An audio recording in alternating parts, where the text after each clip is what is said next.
संतो जागत नींद न कीजे, काल न खाए कल्प नहीं व्यापे, देह जरा नहीं छीजे, उलट गंगा समुद्र ही सौखे, ससी ओ सुरही ग्रह से।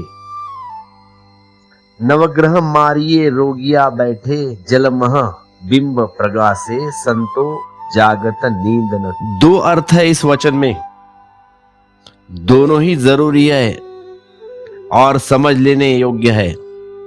पहला तो साधारणतः हम परिचित है कि हम जागे हुए भी सोए सोए है। हमारे जागने में त्वरा तीव्रता नहीं है। हमारे जागरण ऐसा नहीं है कि लपट हो। हमारा जागरण बहुत ही टिमटिमाते दिए की तरह है। हमारे जागरण में नींद मिश्रित है। उठते हैं, बैठते हैं, चलते हैं, काम भी करते हैं, लेकिन जैसे कोई सोए हुए चल रहा है। एक बीमारी होती है नींद में चलने की बीमारी। उस बीमारी का मरीज आंख खुला रखता है, रात उठ जाता है नींद से, काम कर आता है, भोजन कर आता है, जाकर चौक में वापस लौटा कर सो जाता है और सुबह उसे याद भी नहीं रहती कि वह रात तो वह चौक में गया था या किचन में गया था। समझ लीजिए, सुबह वह खुद भी चकित होता है। अगर वह घर में अकेला है तो सोचेगा कि भूत प्रेत है। कौन रात भोजन करने गया था, किस रात कपड़े फाड़ डाले थे, वह खुद ही फाड़ लेता है रात में। किसने आग लगाई थी पता नहीं चलता, किसने बर्तन फेंके थे याद नहीं आता। यह जो नींद में जागने वाले मरीज है, ऐसी हमारी दशा है, थोड़ी कम मात्रा में, लेकिन हमारी नींद टूटती नहीं।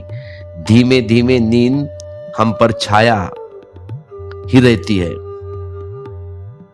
नींद हम पर छाई रहती है। एक गहन आलस्य हमें घेरे हुए है, एक अंधकार हमारे भीतर बना रहता है। और इस नींद को जो प्राथमिक लक्षण है वह यह है कि जो भी हम करते हैं वहां हम नहीं होते।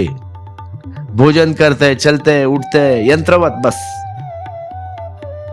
कौन खा रहा है पता नहीं, मुंह में कौन अन्न डाल रहा है पता नहीं। खाते हैं इधर, ऑफिस में मन रहता है, मन न मालूम कहाँ रहता है। मन कोई सपना देखता है, मन वहां है ही नहीं। जो भी हम करते हैं, क्या करते हो? खाना खाते हो, टीवी देखते हो, ऐसे ही चबा डालते हो रोटी, भोजन कर लेते हो, उठ जाते हो, हाथ धो लिए। देखने वाला कहेगा कि हम जो जागे हुए कर रहे हैं, लेकिन हम जागे हुए नहीं कर रहे, हम सोए हुए कर रहे हैं सब चीज। जागन तो तभी संभव है, जागना तो तभी संभव है जब हमारा पूरा होश वर्तमान क्षण में केंद्रित हो। जो भी कर रहे हो हम, वही हमारा पूरा मन हो, पूरी चेतना हो। तो चेतना का वर्तमान से जुड़ा, चेतना का वर्तमान से जुड़ जाना जागरण है, और चेतना का वर्तमान से टूट जाना निद्रा है। नींद को हमने नींद इसलिए कहते हैं कि वर्तमान से हमारा पूरा संबंध टूट जाता है। तुम सो रहे हो अपने बिस्तर पर, सोच रहे हो किसी सम्राट के महल में विश्राम कर रहे हो, सो रहे हो यहाँ और सपना देख रहे हो लंदन का, न्यूयॉर्क का, दिल्ली का, मुंबई का। और तुम जब सपना देखते हो तुम्हें क्षण भर भी याद नहीं आता कि तुम अपने घर में बेड पे हो। तुम होते कहीं हो और सोते कहीं हो, और जागर पर बाद में तुम खुद पे हंसी आएगी कि ये क्या कर बैठे हम। अपने का अर्थ है जहां तुम हो वहां से दूर चले जाना, जो तुम हो उससे दूर चले जाना, जो तुम नहीं हो वह हो जाना, जहां तुम हो वहां पहुंच जाना। असत्य सत्य जैसा दिखाई पड़ने लगता है सपना, सत्य सत्य जैसा दिखाई पड़ जाए तो जागना, तो ही हम सोए हैं। इस पहले अर्थ को ठीक से समझ ले। तो कहते हैं कबीरदास जी, संत जागत नींद न कीजो, जागते जागते सो मत।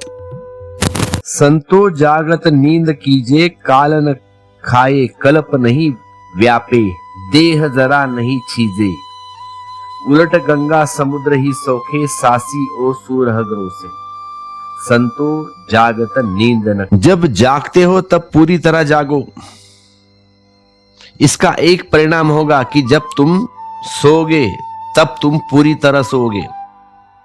अभी न तो तुम पूरी तरह जाग पाते हो ना पूरी तरह सो पाते हो। तुम्हारे जागरण में नींद बनी रहती है, तुम्हारी नींद में जागरण बना रहता है। सब मिश्रित, कंफ्यूजन, सब गोलमाल, खिचड़ी, एक खिचड़ी हो जाते हो तुम, थोड़ी भी साफ नहीं, सुधरी नहीं। इसलिए जो लोग भी जागते में नींद करेंगे उनकी नींद में जागरण घुस जाएगा, यह स्वाभाविक है। इसीलिए सारी दुनिया में लोगों की नींद खोती जा रही है। इस समय बड़े से बड़ा सवाल आदमी के सामने यह कि नींद को कैसे बचाया जाए, ठीक तरह से नींद कैसे ली जाए। बहुत सारे लोगों को नींद की बीमारी है, रात में नींद ही नहीं आती, फिर नींद की गोली खाएंगे फिर, और वह नींद की गोली भी थोड़ी देर के बाद या थोड़ी वक्त के बाद, महीना 2 महीने के बाद व्यर्थ हो जाती है। फिर एक गोली लेने के बजाय 2, बाद में फिर 3। रूस में एक प्रयोग चल रहा है, उन्होंने विद्युत के छोटे छोटे यंत्र बनाए हैं जिनका उपयोग किया जा रहा है। हम पागल के लिए ही सिर्फ विद्युत का शौक देते हैं, वह भी शौक है, विद्युत के झटके हैं, लेकिन बहुत कम मात्रा में। उस यंत्र को सिर से लगा देते हैं रात में, वह यंत्र बिजली फेंकता है हमारे मस्तिष्क में जब तक नींद आती है। हजारों घर में वह यंत्र लगा दिया गया है रोजमर्रा के उपयोग की तरह। और मनोवैज्ञानिक का कहना है कि इस सदी के पूरे होते होते ऐसे आदमी खोजना मुश्किल हो जाए, कम से कम पश्चिम में, जो स्वाभाविक नींद सोता है, जो कहे कि बिस्तर पर सिर रख लूं और सो जाऊं। तो 100 साल बाद लोग भरोसा ही नहीं कर सकेंगे कि एक जमाना था दुनिया में जब लोग बिना कुछ किए सो जाते थे। हम भी भरोसा नहीं कर पाते जब कोई कहता है कि महावीर या बुद्ध वृक्ष के नीचे बैठे या खड़े खड़े ध्यान को उपलब्ध हो गए, और जब कोई कहता है कि बुद्ध ने कुछ न किया और ध्यान को उपलब्ध हो गए, तो हमें भरोसा नहीं आता। ठीक ऐसे ही हालत नींद के संबंध में हुई जा रही है, अभी भी हो गई है। जो अनिद्रा से पीड़ित है, इंसोमेनिया से, उसको कहो, वह तुमसे पूछेगा, वह जगह जगह पूछता फिरेगा कि मुझे नींद नहीं आती, क्या करे, कैसे सो जाते हो आप, हम तो सोते ही नहीं।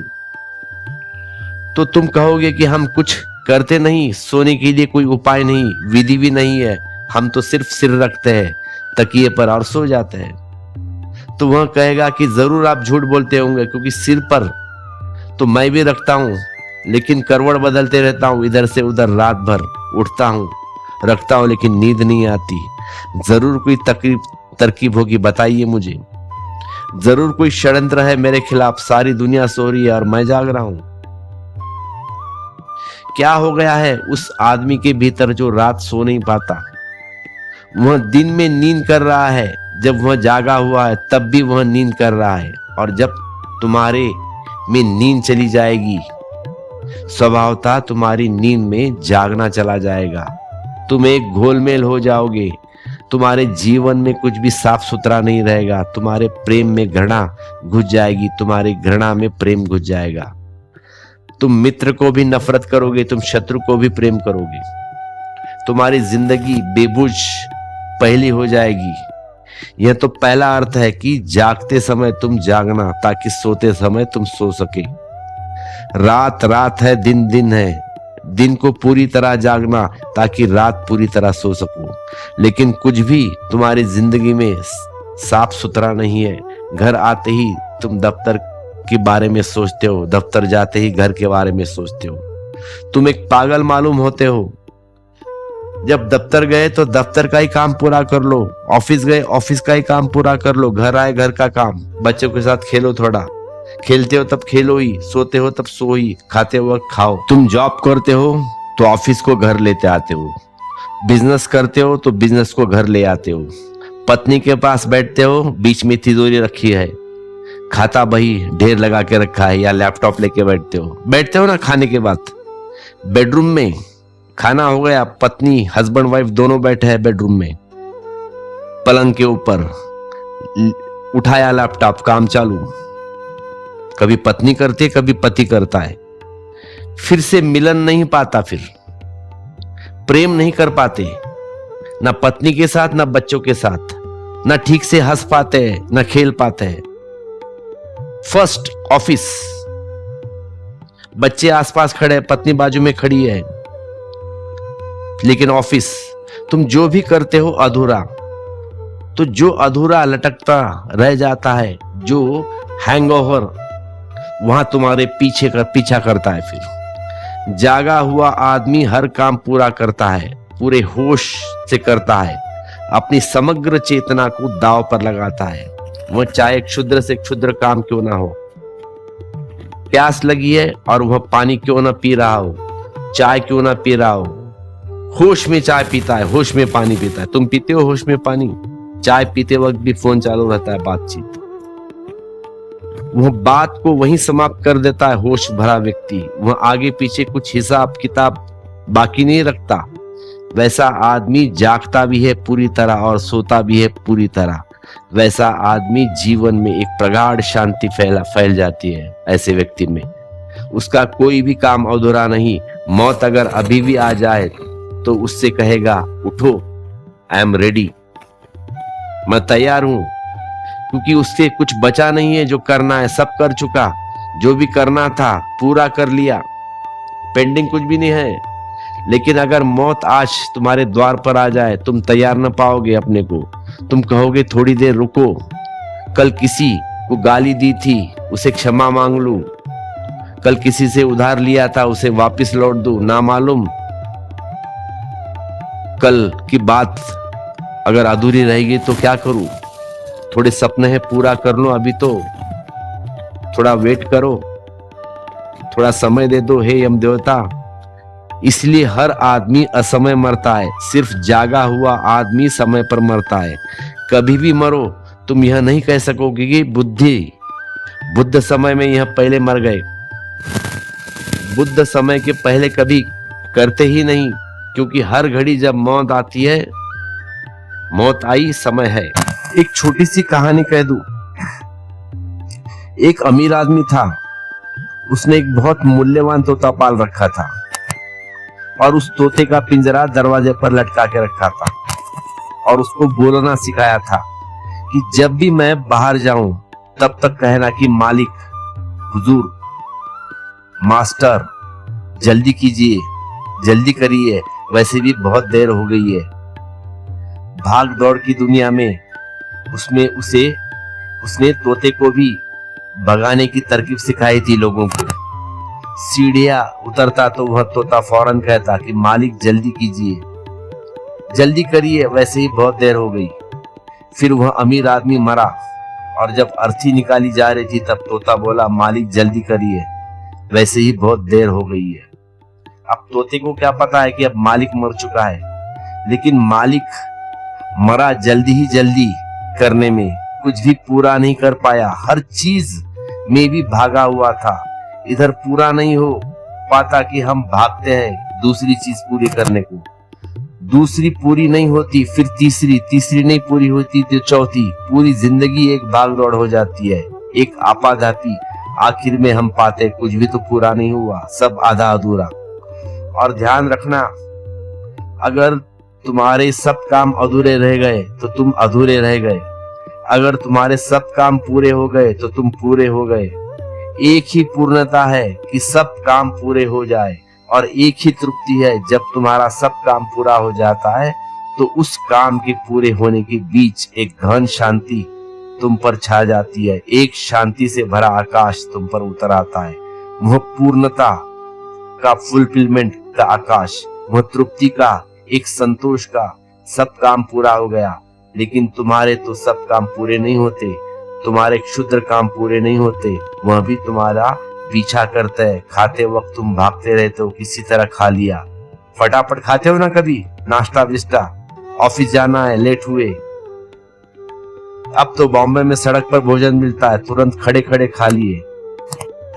प्रेम करते हो अपनी प्रियसी से खड़े खड़े स्टेशन के बाहर, जल्दी आ जाओ, कहाँ हो, किस ट्रेन से आ रही हो, पूछते हो ना अपनी प्रियसी से, मुझे दूसरी ट्रेन पकड़ना है, घर जाना है। बॉम्बे का यही हाल है, सब अधूरा अधूरा।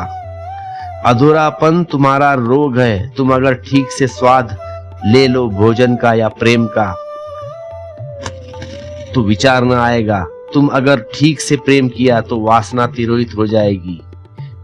जिस चीज को भी हम परिपूर्णता से भोग लेते हो उससे छुटकारा हो जाता है। मुक्ति अनुभव का नाम है और जो अनुभव अधूरा है वह तुम्हें बांध के रखेगा। तो संत जागता नींद न कीजो।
संतो जागत नींद न कीजे, काल न खाय कल्प नहीं प्यावे, देह जरा नहीं छीजे।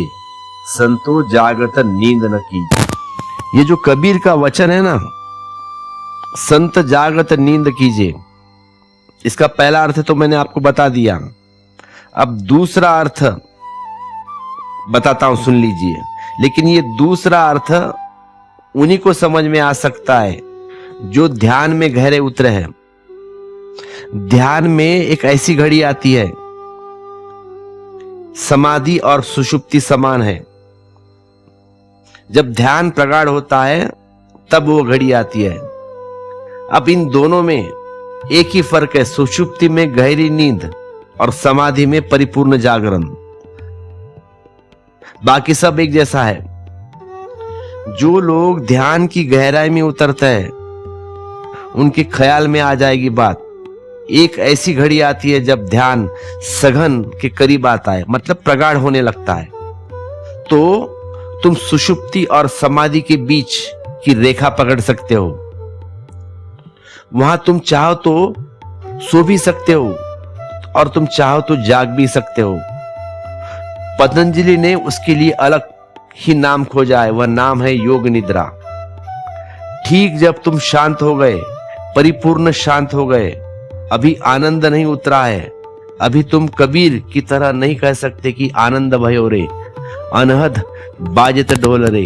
नहीं, अभी कोई ढोल भी नहीं बजा है, अभी कोई आनंद भी नहीं हुआ है, अभी कोई तृप्ति, कोई वर्षा भी नहीं हुई है, लेकिन तुम शांत हो गए। संसार गया, मोक्ष अभी भी नहीं आया, रात बीत गई, सूरज अभी नहीं उगा, भोर है, मध्य में खड़े हो। इसको हिंदुओं ने संध्या काल कहा है। इसलिए वह जो संध्याएं बनाई है उन्होंने सुबह रात जा चुकी, सूरज अभी उगा नहीं, वह प्रार्थना का क्षण है। सांझ, सुबह सूरज डूब गया, रात अभी आई नहीं, वह भी प्रार्थना का क्षण है। ये दो संध्याएं प्रार्थना काल है, यहाँ पे प्रार्थना की जाती है, लेकिन ये प्रतीक है। ऐसी ही संध्या हमारे भीतर घटित होती है, वह असली संध्या है। जब नींद, संसार अंधेरा जा चुका, सूरज अभी उगा नहीं, आनंद अभी हुआ नहीं, अभी ढोल बजा नहीं, अभी ढोल बजा नहीं, संसार का शोरगुल खो गया, एक शांत का संगीत भीतर है, लेकिन अभी आनंद नहीं हुआ। गलत छूट गया, ठीक अभी आया नहीं, यह किनारा तो चला गया, अभी वह किनारा नहीं आया, मजेदार है। उस हालत में दो संभावना है, या तो तुम सो जाओ क्योंकि शांतता इतनी घनी है, नींद बड़ी आनंद पूर्वक होगी, उसमें ऐसी नींद तुमने कभी देखी नहीं होगी, वह इतनी गहन होती है, वह इतनी गहन होती है वह नींद। और जब तुम उस नींद से तुम उठोगे तो इतना जान पाओगे कि जैसे हजारों साल सो के उठे हो तुम, और ऐसी ताजगी आएगी जो पहले कभी नहीं आई थी। लेकिन वह नींद खतरनाक है, क्योंकि उस नींद में तुम अगर डूब गए, सुखद है वह नींद, लेकिन अगर डूब गए तो आनंद की जो घटना घटने को करीब थी उससे तुम चूक गए। तो योग निद्रा बड़ी शांतिदायी है, लेकिन नकारात्मक है। और योग निद्रा के वक्त अपने को संभाल कर रखना बहुत कठिन है, क्योंकि तुम साधारण निद्रा के समय ही अपने को नहीं संभाल सकते। जब नींद आती है, जमाई उठती है, पलकें झप जाती है, भारी हो जाती है, जैसे पत्थर बंधे हो, तब तुमसे कोई कहे कि जागे रहो एक क्षण, और तुम जागना मुश्किल हो जाता है। जब साधारण नींद में इतनी जोर पकड़ लेती है तुम्हें, तो असाधारण जो नींद है योग तंद्रा, उस समय तो तुम्हारा रोआ रोआ शांत होता है, एक शांति के सागर हो गए होते हो तुम। उस समय तो बिल्कुल सो जाने की तबीयत होती है, और इतना सुख मालूम होगा कि उस सो जाने में तुम भूल जाओगे।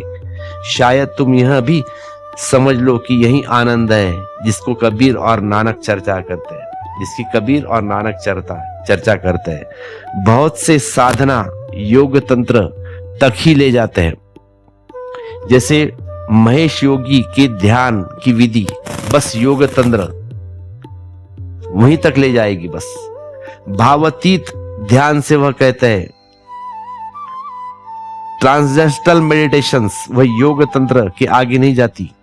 इसलिए पश्चिम में उसका बहुत प्रभाव पड़ा है, पूरब में कोई प्रभाव नहीं पड़ा, पश्चिम में प्रभाव पड़ा, क्योंकि पश्चिम में नींद डूबी गई है, उन लोगों को नींद ही नहीं आती, इसलिए प्रभाव ज्यादा पड़ा। पूरब में तो लोगों ने अभी भी मजे से सोते हम, पश्चिम में नींद अब मुश्किल हो गई, नींद बड़े से बड़ा सवाल हो गई। इसीलिए महेश योगी ध्यान पद्धति का अमेरिका पर काफी प्रभाव पड़ा है। पुरानी बात कर रहा हूं मैं, क्योंकि वहां के लोगों को नींद नहीं आती थी, इसलिए लोग उन्हें इसमें प्रवेश करते थे और नींद सुखद आती थी। लेकिन सुख आनंद नहीं है, सुख केवल दुख का अभाव है। बीमारी चली गई, लेकिन अभी स्वास्थ्य का नर्तन नहीं हुआ है, और बीमारी चलने जाने का स्वास्थ्य नहीं है। बीमारी चले जाना ही स्वास्थ्य नहीं है। स्वास्थ्य एक पॉजिटिव है, एक विधायक स्थिति। इसे थोड़ा समझने की कोशिश करें। अगर आपके शरीर में कोई बीमारी नहीं है तो चिकित्सक कहेगा स्वस्थ हो, यू आर ओके। मैं कोई गड़बड़ी नहीं देखता, सब जांच पड़ताल कर लिए, लेकिन कोई बीमारी नहीं है तो ठीक, ओके। लेकिन आप जानते हैं कि ठीक होने और ठीक होने में फर्क है। एक ऐसा ठीक होना है जिसमें एक वेलबींग, एक भीतर आनंद का भाव, एक दशा हो, जैसे भरे पूरे फूल की तरह खिल गया, जैसे धारा जीवन की बाढ़ से भर गई और दोनों किनारे तोड़कर बहने लगी। एक मस्ती स्वास्थ्य की, पैर रखते हैं लेकिन पैर में एक नृत्य है, बोलते हैं लेकिन बोलने में एक संगीत है, आंख खोलते हैं लेकिन आंख में एक माधुर्य है। शक्ति प्रगाढ़ होकर बह रही है। एक तो स्वास्थ्य की वह दशा और एक स्वास्थ्य की वह दशा जब कोई बीमार नहीं। तो चिकित्सक बीमारी नहीं पकड़ता, वह कहता है स्वस्थ है, यू आर ओके, लेकिन आप बिल्कुल ढीले बैठे हैं मुर्दे की तरह। बीमारी कोई भी नहीं है, न सिर दुखता है, न पेट दुखता है, न हाथ न पैर टूटा हुआ है, न कोई पल्स बंदी है, ठीक है, लेकिन कोई मस्ती नहीं है जीवन में, न कोई अहोभाव है। ऐसा नहीं कि उठे और नाचे, ऐसा नहीं कि गीत गाए, ऐसा नहीं कि बस बैठे एक सुस्त मुर्दे की भांति। तो मुर्दा भी बीमार नहीं होता, आप बीमार नहीं, मुर्दे भी बीमार नहीं पाई जा सकते। आप में बीमारी नहीं, आप स्वस्थ सिर्फ अभाव है, आपका स्वास्थ्य सिर्फ अभाव है, बीमारी की गैर मौजूदगी।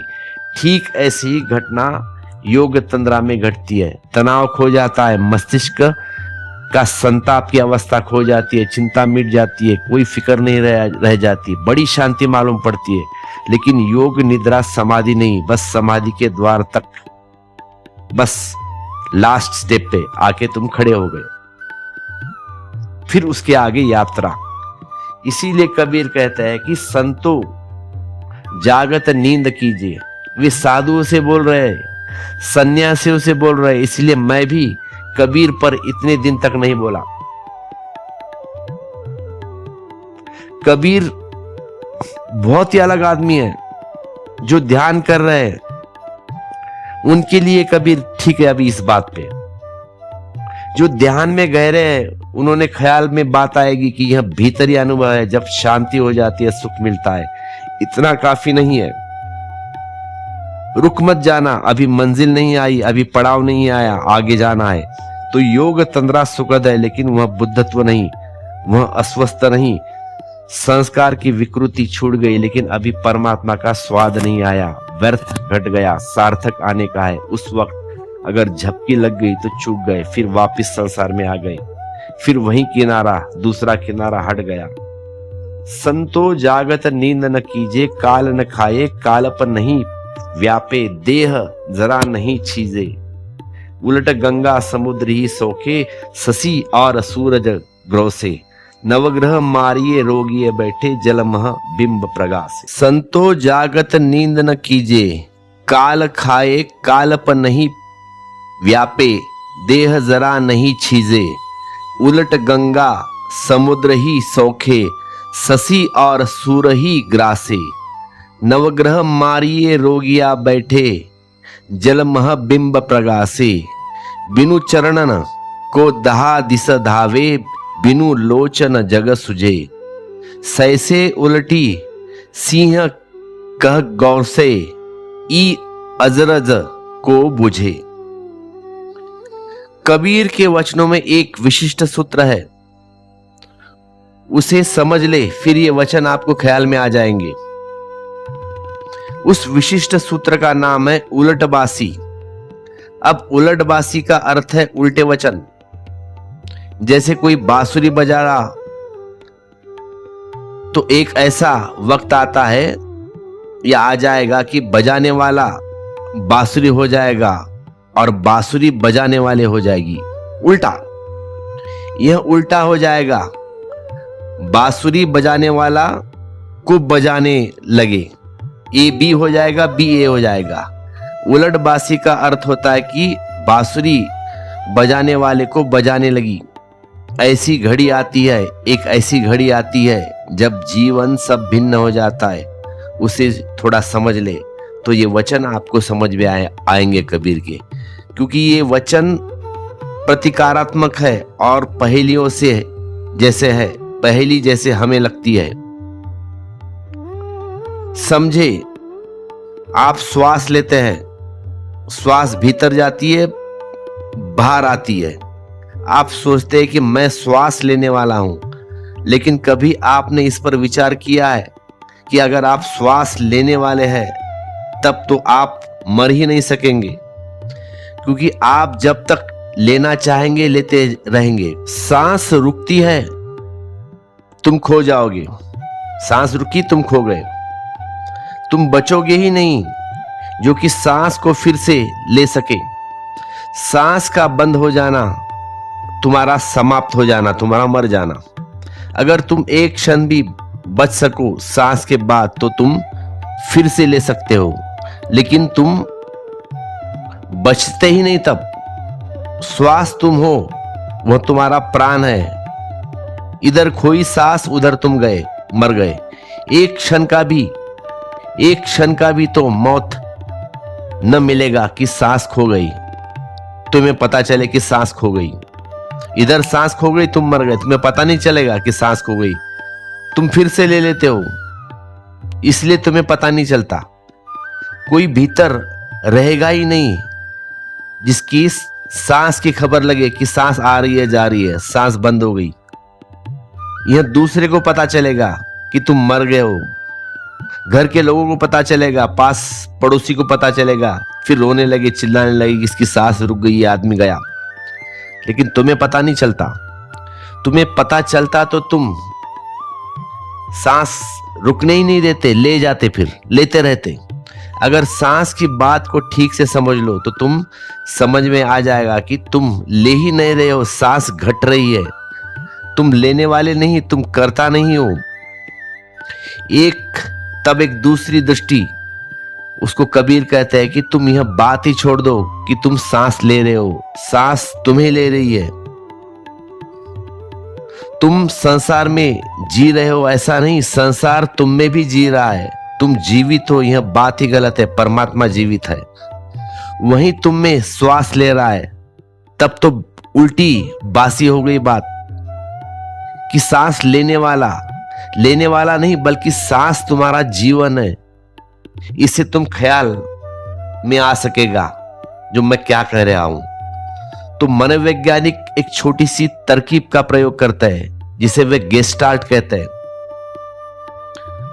तुम कभी बच्चों को किताब में एक चित्र देखा होगा, या बाजार में मिलता था, मैं छोटा था, 5-10 रुपए में, कि एक किताब में एक चित्र में 2 चित्र छिपे हैं। थोड़ा आड़ा तिरछा किया तो अलग अलग चित्र आते हैं उसमें। एक औरत का चित्र, एक पुरुष का चित्र। थोड़ा ऐसा घुमाए कि पुरुष आएगा, थोड़ा ऐसा घुमाए कि स्त्री आएगी। तो ऐसा ही हमारा सांस का संबंध है। हम अचानक लेते नहीं है सांस, अपने आप आती है और बाहर जाती है, अपने आप आती है, बाहर जाती है, हमको पता भी नहीं चलता। अगर तुम ऐसा देखते हो कि मैं श्वास ले रहा हूं तो तुम्हारा पूरा जीवन दृष्टि नास्तिक होगी। और अगर तुम ऐसा देखते हो कि मुझे कोई सांस ले रहा है, मुझ में कोई सांस ले रहा है, तो तुम्हारा जीवन दृष्टि आस्तिक की हो गई। इतने छोटे से फर्क से सारा जीवन का दृश्य बदल जाता है। अगर तुम्हें यह समझ में आ जाए कि कोई और मुझ में श्वास ले रहा है, तब तुम्हारा अहंकार खो जाएगा। जब श्वास तक हम अपनी नहीं ले सकते तो और हमारे कर्तृत्व का क्या अर्थ है कि मैं फलाना हूं, मैं डिमकाना हूं। तुम ठीक से श्वास भी नहीं लेते हो, तुम्हारे अंदर कोई बैठा है, वहां श्वास ले रहा है, तो तुम मैं हो कौन? तुम कहते हो कि मैं प्रेम कर रहा हूं, वह भी श्वास है। प्रेम तुम्हारे द्वारा किया जा रहा है, तुम कर नहीं रहे हो, तुम्हारा इस्तेमाल कर रहा है कोई। क्योंकि अगर तुम प्रेम कर रहे हो तो मैं कहता हूं यह रही स्त्री XYZ, तुम इससे प्रेम कर सकते हो, गिर जाओगे प्रेम में कोई भी। तुम कहोगे ऐसे कैसे गिर जाऊं मैं, हर किसी स्त्री के लिए मेरा प्रेम तो नहीं होगा ना। प्रेम जब घटता है तब घटता है, जब घटता नहीं तो घटता नहीं। किसी को भी प्रेम, किसी भी लड़की को इम्पॉसिबल। अभिनय करना हो तो बात अलग, लेकिन अभिनय तो प्रेम नहीं है। तुमने कभी प्रेम किया है कि प्रेम हुआ है? ठीक से समझना, तुमने कभी प्रेम किया है या प्रेम हुआ है? किया है तो बात अलग होगी, तुम समझोगे कि मैं करता हूं, हुआ है तो तुम समझोगे कि मैं निमित्त हूं, करता नहीं। मेरे द्वारा किसी और ने प्रेम किया है। तुम अगर करता बनना चाहो तो तुम्हारा प्रेम सिर्फ वेश्या से हो सकता है और किसी से नहीं। और वेश्या से कहीं प्रेम होता है? इम्पॉसिबल बात। एक आदमी एक वेश्या के पास गया है और उसने उससे कहा कि मैं तुम्हें प्रेम करना चाहता हूं। तो उस वेश्या ने कहा कि करो। फिर उसने कहा कि मैं तुम्हें अपने जीवन का दीपक बनाना चाहता हूं। वेश्या ने कहा बनाओ भाई। फिर उसने कहा कि मैं तुम्हें अपने हृदय में संजोग लेना चाहता हूं। वेश्या ने कहा संजाओ, कोई इशू नहीं है। उसने कहा कि मैं तुम्हारे लिए मर जाना चाहता हूं। वेश्या ने कहा कि मरो, लेकिन जो भी करना है जल्दी करो क्योंकि दूसरे ग्राहक बाहर खड़े हैं। हंसने की बात नहीं है, नाटक तो एक बात है, धंधा एक बात है। जीवन को तुम जितना समझोगे उतना ही पाओगे कि तुम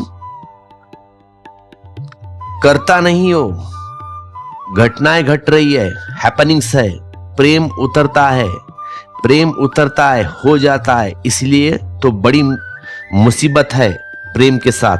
लोग समझते हैं कि किसी को कि तुम पति हो, 4 बच्चे हैं, पत्नी है, तुम किसी पागल में तो पड़े नहीं।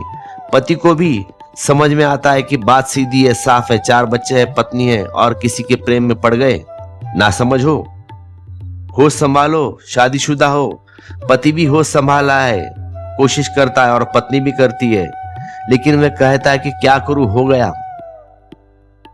वह यह भी समझाता है कि कुछ गलत हो रहा है, फिर भी रोक नहीं सकता। वह यह भी जानता है कि न होता तो अच्छा। अपने बच्चे और पत्नी का ख्याल भी आता है, लेकिन कर भी क्या कर सकता है, घटना घट गई। जिम्मेवार हम उसे ठहराते हैं, लेकिन वह भ्रांति है। प्रेम की घटना आदमी के हाथ के बाहर है। जब तक कि तुम बुद्धत्व को उपलब्ध न हो जाओ, तब तक तुम्हारे हाथ के बाहर है। और जब तुम बुद्धत्व को उपलब्ध हो जाते हो, तब एक दूसरा ही आयाम प्रेम का खुलता है। तब तुम किसी के प्रेम में नहीं पड़ते, तुम प्रेम हो जाते हो। तब तुमसे प्रेम मिलता है, बढ़ता है, बिखरता है, लेकिन तुम किसी के प्रेम में नहीं गिरते। तुम उस दीप की भांति हो जाते हो जो जल रहा है। रास्ते से जो भी निकलता है उससे वह प्रकाश ले लेता है, उसे मिलता है। तुम उस फूल की तरह हो जाते हो जो खिल गया, उसकी सुगंध चारों ओर घूम रही है, जो लेना चाहता है वह लेता है। लेकिन अब तुम्हारा पूरा प्रेम नहीं है, जबकि तुम अवश्य गिर जाते हो, जबकि तुम अपने परवश समझते हो, जबकि तुम्हें लगता है कि अब क्या कर सकता हूं। समझते थे, बूझते थे, बुद्धि कहती थी ठीक है। तो बुद्धि के अपने तर्क है, लेकिन हृदय उनको मानता नहीं। तुम जब भी ले सकते हो, द्वार बंद कर दे सकते हो। बुद्धि की मानकर प्रेम की तरफ न भी जाओ तो भी हृदय किसी और के लिए धड़कता है, उसी के लिए धड़कता रहेगा। तुम पत्नी की फिक्र करोगे, पैर दबाओगे, बीमारी में चिंता करोगे, आलिंगन करोगे, लेकिन तुम पाओगे सब झूठ है, सब बुद्धि से कर रहे हो। करता तुम हो कहां? न श्वास तुम्हारी अपनी है, न प्रेम तुम्हारा अपना है, न जीवन तुम्हारा अपना है। इसी के कृष्ण ने गीता में अर्जुन से कहा है कि निमित्त मात्र हो जा अर्जुन। तू यह छोड़ दे, ये ख्याल कर दे तू करता है। ये जो सामने खड़े हैं योद्धा, ये मेरे लिए तो मर ही चुके हैं। तू सिर्फ निमित्त मात्र है, तू मार, सिर्फ तू धक्का दे। ये मुर्दे की तरह खड़े हैं और गिर जाएंगे। ये मरे हैं पहले से ही, इनका मरना निश्चित है। तू नहीं करेगा तो ये काम कोई और करेगा, ये मरेंगे। कौन मारता है, बात कौन है, लेकिन ये मरेंगे। जीवन अगर निमित्त है तो ख्याल में आ जाए, निमित्त शब्द बड़ा बहुमूल्य है। इस शब्द के मुकाबले दुनिया की किसी भाषा में शब्द खोना मुश्किल है। निमित्त पूरब का, हिंदुओं का अपना शब्द है और बड़ा गहरा है। निमित्त का अर्थ है कि मैं कारण नहीं हूं, ना मैं करता हूं, मैं तो सिर्फ कहना हूं। मेरे बहाने हो गए, मेरे बहाने न होते तो किसी और के बहाने हो जाते। जो होना है वह होगा, बहाने कोई भी होते, खुटिया कोई भी होती, जो टंगना है वह टंगता, जो घटना है वह घटना घटेगी। मैं बीच में नहीं आऊं तो भी कोई इशू नहीं है, वह घटना है, घटेगी। अगर तुम्हारा कर्ता का भाव छूट जाए और निमित्त का भाव गहन हो जाए, बस फिर उल्टी बासी समझ में आएगी, क्योंकि फिर सब उल्टा दिखाई पड़ने लगेगा, गेस्टार्ट बदल जाएगा। फिर कल तक तुम जैसी दुनिया को देखते थे वैसे नहीं देख पाओगे, बिल्कुल उल्टी दिखाई पड़ेगी दुनिया। उस उल्टी की सूचना देने के लिए कबीर ने प्रतीक चुना है। कबीर कहते हैं, काल न खाए कल्प नहीं व्यापे, देह जरा नहीं छीजे। काल न खाए कालप नहीं व्यापे, देह जरा नहीं छीजे। उलट गंगा समुद्र ही सोखे, ससी और सूर ही ग्रासे। जब तुम्हारे निमित्त का भाव आ जाता है, कर्ता का नहीं, जब तुम करता हो तब तक कल तुम्हें खाएगा, तब तक मौत घटेगी, तब तक तुम मरोगे, क्योंकि कर्ता का भाव ही मरता है। आत्मा तो मरती नहीं, लेकिन तुम समझते हो कि मैं करता हूं तो मरोगे। मृत्यु का भय अहंकार को, आत्मा को नहीं है। तुम जब तक समझते हो कि मैं हूं और दोहराते चले जाते हो, अपने में को सजाए हो, संवारते हो, तब तक तुम्हें मृत्यु डराएगी। जितना अहंकारी मनुष्य उतना मृत्यु से भयभीत होगा, जितना निरअहंकारी मनुष्य उतना ही मृत्यु का भय खो गया। और अगर पूर्ण निरअहंकार घट जाए, मृत्यु समाप्त हो गई, क्योंकि जो बचता है वह मरता ही नहीं, गेस्टार्ट बदल जाता है। काल न खोए कपल नहीं व्यापे, न तो काल खाता है न कोई दुख व्यापता है, किसी तरह की पीड़ा, किसी तरह का संताप नहीं व्यापता। देह जरा नहीं छीजे, और जरा भी देह छीजती नहीं, जरा भी बुढ़ापा नहीं आता, पर शरीर का तो बुढ़ापा आता है। यह शरीर तो मृत्यु में आता है, यह शरीर तो नष्ट होता है, लेकिन तुम यह शरीर तभी तक हो जब तक तुमने मान रखा है कि मैं हूं। जिस दिन तुम छोड़ोगे स्वयं को यह ख्याल में कि मैं हूं, उसी क्षण सारा चित्त बदल गया। तब तक तुम शरीर नहीं हो, अब परमात्मा हो तुम। तब तक भीतर जो छिपा है वह दिखाई पड़ेगा। और ध्यान रखना, एक ही दिखाई पड़ सकता है, दोनों एक साथ नहीं। जब तक तुम्हें लगता है कि मैं शरीर हूं, तब तक आत्मा दिखाई ना पड़ेगी। जिस दिन तुम्हें दिखाई पड़ेगा कि मैं आत्मा हूं, शरीर खो गया।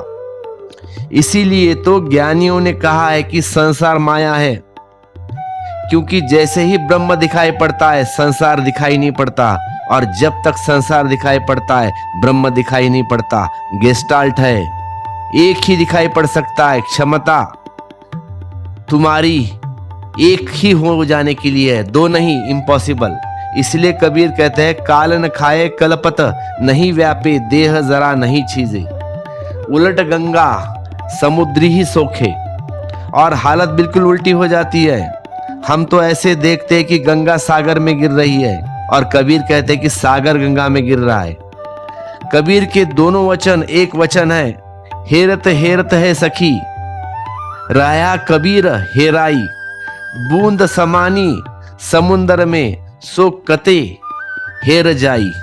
यह गेस्टाल्ट एक का ही पहलू है। कबीर कहते, खोजते खोजते कबीर खो गया, खोजते खोजते कबीर खो गया, बूंद सागर में खो गई, अब उसे कैसे वापस पाए। फिर दूसरा इसके बाद ही लगा हुआ वचन है, और कहते कि हेरते हेरते सखी रहाय कबीर हेराई, समुंदर समान बूंद में सो कत हेर जाई। और समुंदर में बूंद में गिर गया, अब कैसे अपने को खोजूं। एक में वे कहते हैं कि बूंद सागर में गिर गई, कैसे अपने को खोजूं।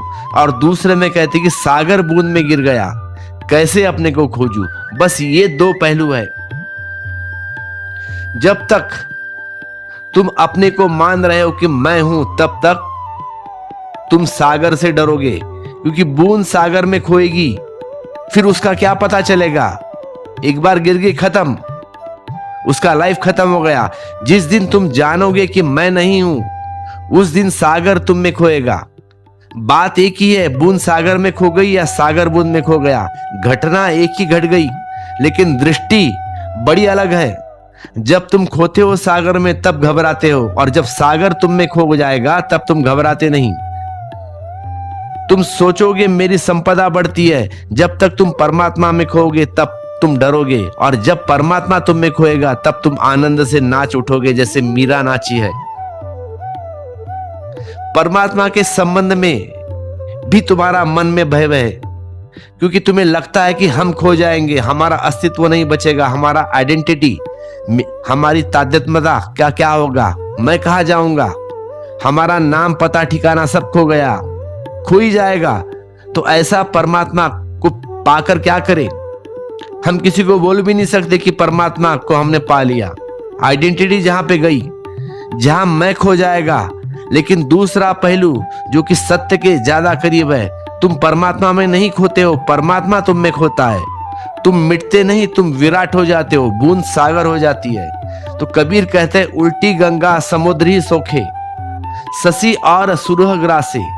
गंगा सागर को पी जाती है, सूरज और चांद को सोख लेती है, समा लेती है अपने में। यह तो इसका ऊपरी अर्थ है, इसका भीतरी अर्थ है, क्योंकि सूर्य और शशि, चांद और सूरज दो प्रतीक है। तुम्हारे दो श्वास के, तुम्हारा दाया श्वास का द्वार है सूर्य, और तुम्हारे बाएं श्वास का द्वार है चंद्र। नासपुटी एक चंद्र एक सूर्य, इन दोनों से जुड़ी है दो नाड़ियां तुम्हारे भीतर, ईड़ा और पिंगला और सुषुम्नता। ईड़ा पिंगला एक सूर्य नाड़ी है और चंद्र नाड़ी है, वे योगियों के प्रतीक है। जब तुम्हारी चेतना निमित्त मात्र हो जाती है, जब तुम अपने कर्ता नहीं मानते सुख को, खुद को, तब तक तुम्हारा अहंकार तुम छोड़ देते हो। तुम कहते ही नहीं कि मैं, तुम कहते हो कि तू ही तू। मैं कभी था ही नहीं, न हूं न होऊंगा, सिर्फ एक भ्रम था। जब तक तुम इस भाव दशा में गहरे उतरते हो, तब सागर में बूंद में गिरता है। तब तुम्हारा चैतन्य सूर्य और चंद्र दोनों अपने में सम हो जाते हैं, समा लेते हैं। अभी तुम श्वास लेते हो और अभी तुम श्वास पर निर्भर हो। अभी श्वास खो जाएगी, तुम मिट जाओगे। अभी सांस तुम्हारा सहारा है, अभी श्वास के बिना तुम जी नहीं सकोगे। तब तक तुम चेतना से जीते हो और श्वास चेतना में लीन हो जाती है। इसीलिए समाधिस्थ योगी कभी कभी बिल्कुल श्वास शून्य हो जाता है। पता लगता है कि मुश्किल की श्वास चल रही है, नहीं चल रही है। अगर तुम रोज ध्यान करते होगे और जिसका ज्ञान गहरा जाता होगा, तो ध्यान रखना एक बात, उस वक्त तुम्हारी श्वास बिल्कुल है ही नहीं, चलती ही नहीं। तो अपने परिवार के लोगों को कह देना कि ऐसी घड़ी आ जाए तो डरना मत, क्योंकि बिल्कुल मुर्दे जैसे हो जाओगे तुम। कोई भी डॉक्टर तुम्हें कह सकता है कि ये आदमी मर गया, क्योंकि उस वक्त श्वास करीब करीब बिल्कुल रुक जाती है। लेकिन 99% रुक गई, सिर्फ 1% एक हल्का सा ध्वनि रहता है। और जब श्वास बिल्कुल रुक जाती है, तब मन बिल्कुल रुक जाता है। यह तुम्हारे भी अनुभव में आएगा कि तुम्हारे मन और श्वास का गहरा संबंध है। जब तुम क्रोधित होते हो तब श्वास अलग तरह की चलती है, जब तुम उद्विग्न होते हो तब श्वास अलग जैसी होती है, ऐसे उबड़ खाबड़, जैसे कि कार में स्प्रिंग न हो और रास्ते पर गड्ढे पर चल रही हो, नीचे ऊपर नीचे ऊपर। जब तुम क्रोधित होते हो, जब तुम काम वासना से भरते हो, तब श्वास और तरह से चलती है, तब विक्षिप्त हो जाती है, तुम पसीने पसीने हो जाते हो। जब तुम शांत होते हो तब श्वास धीमी चलती है, एक रिदम, एक छंद होता है श्वास में, एक लयबद्धता होती है। जब तुम बिल्कुल आनंदित होते हो तब एक श्वास और ढंग से चलती है, तुम्हारा हर एक मनोभाव श्वास से बदलता है। और अगर तुम होशियारी से समझ सको तो तुम अपने मनोभाव को आराम से बदल सकते हो, तुम्हारे ऊपर है। जब तुम्हें क्रोध आ जाए तब तुम समझ लेना कि अब क्रोध आ रहा है, तब तुम किस ढंग से श्वास लेते हो तो वो थोड़ा चेंज कर लो, तो तुम्हें पता चलेगा कि क्रोध अपने आप विलीन हो गया। 5 मिनट की बात है बस। और एक ध्यान के संबंध में अब बात कह दूं मैं आपको। जब तुम ध्यान में रहते हो और ऐसा क्षण आता है जब श्वास चलती नहीं, आपको भी पता चलता है कि क्या हो गया, तो डरना मत। उस क्षण में आत्मा बाहर जा सकती है और हो भी सकता है कि लौट ना आए। अगर उस वक्त मृत्यु भी आए तो ठीक, परम मृत्यु है वही मोक्ष है। लेकिन अपने घर वालों को भी बता देना, अगर ऐसी घड़ी आ जाए तो कोई छोटी बच्ची को तुम्हारे सर के ऊपर हाथ रखने के लिए कहना। जहां थर्ड आया है तो तुम वापिस अपने शरीर में आ सकते हो। अगर मृत्यु आया तो बहुत सोने से सुंदर, उसी के लिए तो तुम ध्यान करते थे ना। मोक्ष मिल गया तो बाद में क्या चाहिए, नहीं चाहिए ना पैसा। फिर बुद्ध ने श्वास और मन के संबंध पर बड़े गहरे प्रयोग किए हैं, और उनको जो ध्यान का प्रयोग है आनापान सति योग, वो सिर्फ श्वास की ही कला है, या विपश्यना कह लो। बस श्वास को देखते रहना, श्वास को पहचानना, श्वास के मनोभाव के साथ संबंधित करना, और फिर जिन भावों को छोड़ना है, श्वास की उन गतियों को पकड़ लेना कि उन्हें को धीरे धीरे बढ़ाते जाना। तो श्वास के रूपांतरण से चित्त का पूरा रूपांतरण होता है। लेकिन जब चित्त बिल्कुल ही खो जाता है तब श्वास भी खो जाएगी। एक छोर श्वास और दूसरे छोर चित्त, एक ही ऊर्जा के दो द्वार हैं। तो अगर कभी तुम्हारे जीवन में ऐसी घड़ी आ जाए जब तुम पाओगे कि श्वास बंद हो रही है, तो भय लगेगा। तो भयभीत मत होना, और घर के लोगों को भी बता देना, क्योंकि घर के लोग तुम्हारी न मानेंगे। अगर तुम मर गए, झूठे भी मरे, और डॉक्टर ने कह दिया कि ये आदमी मर गया, तुम्हारी कौन मानेगा। रामकृष्ण परमहंस 8-8 दिन तक ध्यान करते थे। एक बार ध्यान लग गया तो 8 दिन उठते नहीं थे, बेहोश, न खाना न पीना। तो उनको जबरदस्ती उठाया जाता था, जबरदस्ती खाना खिलाया जाता था, उठो उठो। तो ऐसा भी हो सकता है तुम 8 दिन भी ध्यान करते बैठो, या 1 महीना या 3 महीना। बहुत सारे ऐसे योगी है कई वर्षों तक ध्यान में बैठे, फिर जिंदा वापस लौट आए हैं। तो ध्यान एक महामृत्यु है। इसीलिए ध्यान की अवस्था में भयभीत नहीं होना है, क्योंकि यही तो परम घड़ी है जिसकी हम तलाश कर रहे हैं। इस क्षण को खोजे है, इसी क्षण में तो तुम्हें अमृत का पता चलेगा। इसी क्षण में तुम जानोगे कि शरीर अलग पड़ा है और मैं अलग खड़ा हूं, शरीर भिन्न है और मैं भिन्न हूं। एक दफा यह दिखाई जाए, एक दफा यह दिख जाए, तो फिर तुम्हारी जिंदगी वह नहीं हो सकेगी जो कल थी। गेस्टाल्ट बदल गया। अब तुम पाओगे कि परमात्मा ही श्वास लेता है और तुम में जीता है। तुम नहीं हो, वही है। तुम सिर्फ उसके वाहन हो, तुम सिर्फ उसके हाथ हो, तुम सिर्फ उसके लिए एक माध्यम हो। जीवन उसका है, तुम बांसुरी हो, बजाने वाले हो। और अभी तक तुमने यह समझ रखा था कि बजाने वाले तुम हो, नहीं, बजाने वाला वो है। अभी तक तुमने सोचा था कि गीत तुम गा रहे हो, तुम माध्यम हो, गीत वह गा रहा है, तुम नहीं। अगर बांसुरी को भी थोड़ी अकल आ जाए और बांसुरी भी थोड़ी पढ़ी लिखी है, तो वह भी सोचती होगी कि गीत मैं गा रही हूं, यह आदमी नाहक मुंह में लगाकर मेहनत कर रहा है। क्योंकि गीत तो बांसुरी से आता है, और बांसुरी कैसे भरोसा करेगी कि इस आदमी से आता है, इस आदमी का लेना देना क्या है। और बांसुरी कहेगी कि मेरे बिना तू गीत बजा कर बता, तो मैं ही बजा रही हूं, तुम भी बांसुरी से ज्यादा नहीं हो। तो कबीर ने कहा है कि मैं बांस की पोगरी हूं, गीत तेरे धनी तेरे। और समझ रखा है मैंने कि मेरे उसने ही अकड़ पैदा हो गई। बांस की पोगर जो हो गया वह संत हो गया, फिर कुछ उसे पाने को न बचा। और ऐसी घड़ी जब आएगी तब तुम्हारा शरीर और आत्मा से संबंध टूट गया। फिर जैसे तुम शरीर में हो वैसे नहीं हो सकते, इम्पॉसिबल बात है। और उस वक्त और एक घटना घटती कि तुम्हारा जो एज है ना, जल्दी बढ़ने लगता है। कम से कम 10 साल का गैप हो जाता है।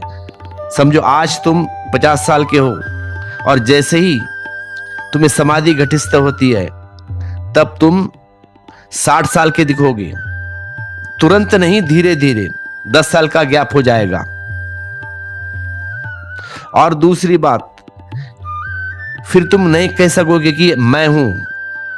अब परमात्मा ही परमात्मा है, वो घड़ी ठीक है। और क्या चाहिए तुम्हें? समाधि मिल गई, आवागमन का बंद हो गया, पुनर्जन्म, फिर जन्मना, फिर मरना, फिर जन्मना, फिर मरना, सारा संबंध टूट गया।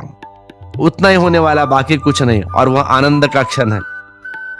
जल्दी मर गए तो मर गए, 10 साल उम्र कम हो जाएगी। और अगर तुम एवरेज अगर 70 साल जीते हो तो ध्यान के बाद, समाधि के बाद, जब समाधि लगती है तब आप 60 साल में निकल जाओगे। और ठीक ठीक से, ऐसा नहीं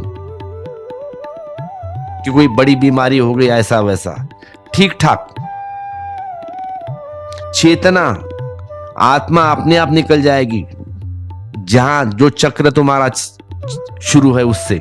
उलट गंगा समुद्री सोखे, ससी और सुरही ग्रासो, नग ग्रह मारिये रोगिया, बैठे जल महबिंब प्रसासी। सब उलट हो जाता है। नवग्रह को रोगी मारत देता है, जिनकी वजह से रोगी सोचता था कि मैं रागी हूं, मैं रोगग्रस्त हूं। नव गलत ग्रह जुड़ गए हैं, इनकी वजह से मैं परेशान हूं। नवग्रह मारिया रोगिया बैठे, जल महबिंब प्रगासी।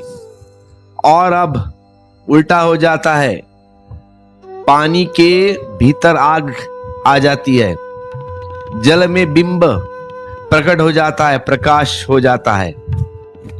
आगे कबीरदास जी कहते हैं, बुन चरण को दहम दिसी धावे, बिन लोचन जग सुझे। और फिर वैसी घड़ी आ जाती है जब तुम पाते हो कि न तो पैर की जरूरत है, चेतना 10 दिशाओं में बिना पैर के जा सकती है। पैर शरीर को चाहिए, चेतना के लिए कोई स्थान और समय की बाधा नहीं है। जैसे सपने में तुम देखते हो ना, सपने में कहीं भी जाते हो, तुम रहते हो, घर पे जाते हो, दिल्ली बॉम्बे, बिन चरण को दहु दिशा धावे, बिन लोचन लग सुझे। और सत्य को देखने के लिए इन आंखों की कोई भी जरूरत नहीं। देखा होगा आपने, महावीर की आंख बंद है। मूर्तियों में देखो, जैनों के दोनों पंथ है, श्वेतांबर और दिगंबर। उनमें एक झगड़ा है कि महावीर की आंख खुली रखे कि बंद, तो श्वेतांबर खुली रखते हैं और दिगंबर बंद। कुछ ऐसे मंदिर है जहां दोनों पूजा करते हैं, तो समय बांट लिया है उन्होंने, आधे दिन के लिए महावीर की आंख खुली रहती है और आधे दिन के लिए बंद। तो नकली आंखें ऊपर से लगा देते हैं खुली। इस संबंध में श्वेतांबर गलत है, क्योंकि महावीर की आंख खुली रखने की कोई भी प्रयोजन नहीं है। इन आंखों से सत्य देखना नहीं जाता। ये आंख तो बंद ही होती, ये आंख बंद ही हो जाती है। एक भीतर की आंख है, लेकिन वह शरीर की नहीं, वह चेतना की है, वह जागरण की है, वह होश की है। तो बिन लोचन जग सूझे, और इन आंखों की जरूरत ही नहीं खोलने की। इनसे तो कोई जगत का सत्य दिखाई नहीं पड़ता, इनसे तो माया ही दिखाई पड़ती है। इन आंखों से तो जो ऊपर ऊपर वही दिखाई पड़ता है, भीतर भीतर के लिए तो भीतर की आंख चाहिए। आंख तो बंद ही हो गई, आंख तो बंद ही चाहिए। ये पैर गति खो देंगे, ये हाथ शक्ति खो देंगे, इनका कोई भी अर्थ नहीं रह जाएगा। तुम्हारे भीतर जो तुम्हारे भीतर जो जीवन की ऊर्जा है, वही ऊर्जा 10 दिशाओं में घूम सकती है, बिना आंख देख सकती है, बिना हाथ छू सकती है। चेतना के लिए, आत्मा के लिए समय और स्थान का कोई संबंध नहीं है, ना कोई बाधा नहीं है, टाइम और स्पेस है ही नहीं है। वे दोनों शरीर के लिए है। आपने गीता सुनी होगी, इतने बड़े वचन है गीता के, इतने बड़े श्लोक है, लेकिन वह गीता जब कृष्ण ने अर्जुन को कही तो कितने मिनट में कही है? हमें गीता पढ़ने के लिए 2 दिन, 4 दिन, 8 दिन, 10 दिन लगते हैं, लेकिन वह छोटी सी, वह इतनी बड़ी गीता 10-15 मिनट में कही है भगवान ने अर्जुन को। कैसे? मन से मन ट्रांसफर, टेलीपैथिक टॉक, तो टेलीपैथिक टॉक के लिए टाइम स्पेस नहीं होता, बॉन्डिंग नहीं है टाइम की, ना स्थान की बॉन्डिंग है।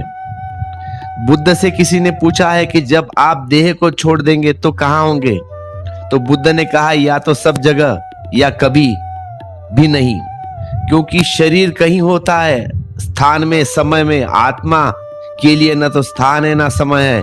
जब आप जैसे जैसे ध्यान में गहरे उतरेंगे वैसे वैसे आप पाएंगे कि न तो स्थान है ना समय, दोनों के लिए अतीत। तो आगे कबीर कहता है, सैसे उल्टी सिंह कह ग्रासो ई अचरज को बूझे। और जैसे कि खरगोश उलटकर शेर को खा जाता है, ऐसा अरजक अचरज घटित होता है। ई अचरज को बूझे, तुम जो इतने कमजोर हो, अचानक तुम पाते हो कि तुम विराट शक्ति बन गए। खरगोश सिंह को खा गया।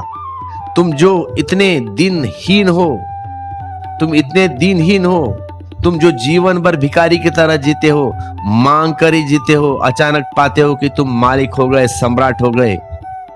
ई अचरज को बूझे। स्वामी राम का नाम सुना होगा आपने, द हिमालयन मास्टर, हिमालयन गुरु। वे अपने को सम्राट कहते थे, बादशाह था उनके पास कुछ भी नहीं, 2 लंगोट के सिवाय, 2 लंगोट और 1 लोटा, और कहते थे अपने को बादशाह। लेकिन वे कहते अपने को बादशाह राम। उन्होंने किताब भी लिखी है, उसका नाम दिया है बादशाह राम के 6 हुक्मनामे। आपने पढ़ा होगा बादशाह राम के 6 हुक्मनामे। और वे बोले तब भी वे हमेशा अपने को बादशाह राम ही कहते हैं। वे कहते हैं बादशाह राम को प्यास लगी है, जरा पानी ले आओ। बादशाह राम को भूख लगी है, जरा खाना ले आओ। अजीब लगता होगा आपने। और अमेरिका में और भी अजीब लगता है, खुद को कहना बादशाह।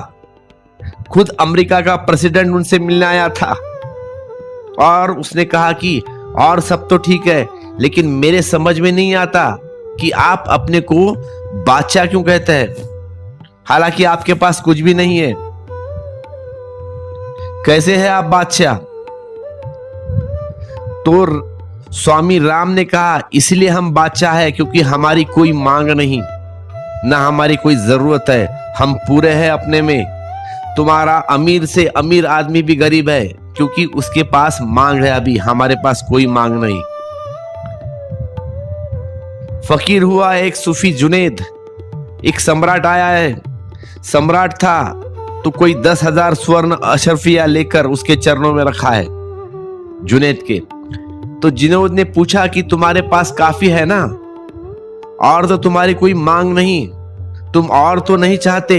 सम्राट ने कहा मांग कहीं समाप्त होती है, इसलिए तो मैं आपके चरणों में आया हूं कि आशीर्वाद मिल जाए आपका।